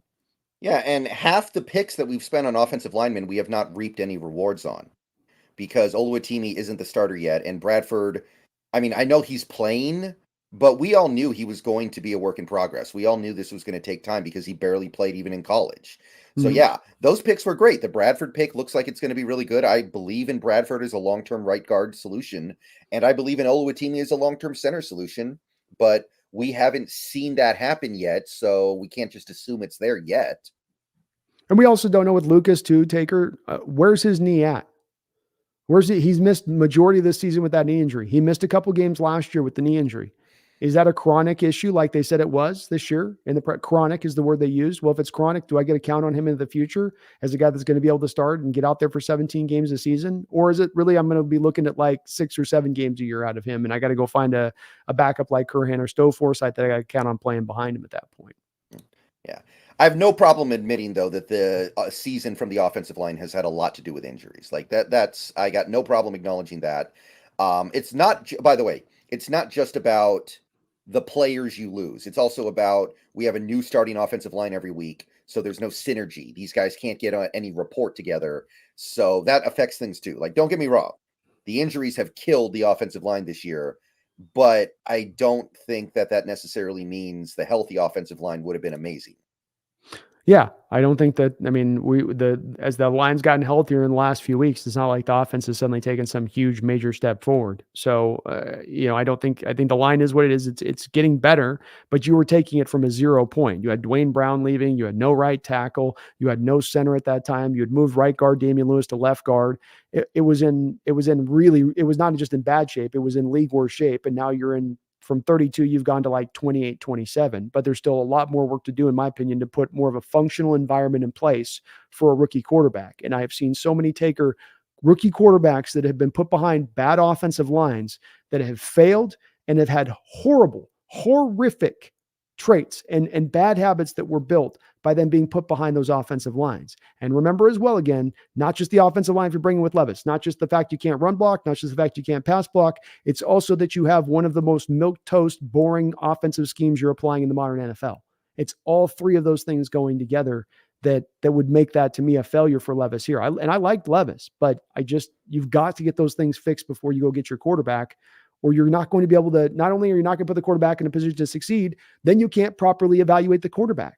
Justin Fields right now may or may not go from Chicago. They don't know what the hell to do with him. And the reason they don't know what to do with him is because they just said, hey, just get the quarterback. Yeah, that'll solve all of our issues here in Chicago. We've never been able to draft a quarterback right here. Look at Justin dropped in this draft. Let's trade up in this draft. Let's go get him. That's what they decided to do. And what happens? They put a bad supporting cast in front of him. And it's hard for them to determine and evaluate him because he's under duress and he doesn't have a lot of parts to work with. And now this final year, he's starting to kind of take off and they don't know what to do with him because they didn't take the right steps at the forefront of this to put the conditions in place to allow him to not just succeed, but for them to make the proper evaluation of him as a quarterback. Right. I agree. John, thank you for the $9.99. Brando, you approach your coaching situation the way I approach my woman. If it ain't working, get rid of them, start over. Don't stress about your next move. That's it. That's it, man. That's it. Hey, if it works, it works as far as the comparison goes, John. But in the NFL, that is the nature of the beast. This ain't about marrying for the lifetime. This is about you're on shore leave from Navy duty for a weekend. Yeah, and you know what? If you fire Carroll and you hire another coach and that coach isn't good, you fire him too, and you go get another one, and you keep doing it until you find a good one. What's so bad about that? What's so hard about that? Yeah. I don't see the issue there. There ain't no salary cap on coaches. There's nothing, wrong to do it. And again, we ourselves did that very move you just said, Brendan, and it got us Coach Carroll. That's again, that great irony of if you would have applied this whole model of what we've applied to Carroll and him being a sacred cow that we can never move off of, and he gets to write his own ticket. If we'd applied that to Mike Holmgren, we never get to Coach Carroll. We never get to the Super Bowl. There is a lesson there in that, in my opinion. Mm-hmm. Exactly. Like, look, should the Giants have kept Tom Coughlin even as he was like literally decaying on the sideline? Yeah. Forever? Should the Giants have just been like, Coughlin won 2 Super Bowls, so we're just going to keep him until he's dead? Yeah. No. And it's been a disaster since Coughlin left, but that doesn't mean you should have kept him. You just keep going and going and going until you get to your Brian Daboll. And I think Daboll's really good. It took a while, but they finally found somebody. Yeah. There might be some dark days, but you're in search of the right answer. Right now, we're not necessarily in the search of the right answer. We're hoping it's just here when it doesn't obviously seem to be. All right. I think that's going to do it for the show tonight. Thank you, everybody, for coming out. Thank you, Brandon, for doing this with me yet again. My pleasure, brother. My pleasure. Yeah, it's not the most fun right now, but things still need to be said. Things still need to be discussed. And I think we covered it all really well. Thank you to everybody who showed up once again. I think I will be streaming on Twitch tonight. Not 100% what I'm doing. I might do the God of War Ragnarok DLC that just came out. I might do the Power Wash DLC that just came out. I'm not sure yet. So if you want to see me over there, head on over there. And we will do this again next week, the day after the Monday night game against the Eagles. We'll chop it up. Hopefully get a turnover of victory. Yeah, that'd be nice. It's been a while. It's been a minute. And look, I say it always. It's not just something we say at the end of the show. It's something we say because we believe it. We want this team to win. It's going to take a lot for me to move off of that philosophy. So when I say it in a couple of minutes here and Brandon says it, we're not just saying it because it's the thing that we say. We're saying it because we actually love this team and we want them to win. When we tap that tap in sign, me and Brennan hit it with both hands, and you better believe our spirit and soul's in on that. So we're going to hit it. We're going to get out of here, and we will see you guys next week when the Seahawks either have had their Waterloo or had their Antietam. One of the two. Yeah. And there's nothing left to say except go Hawks.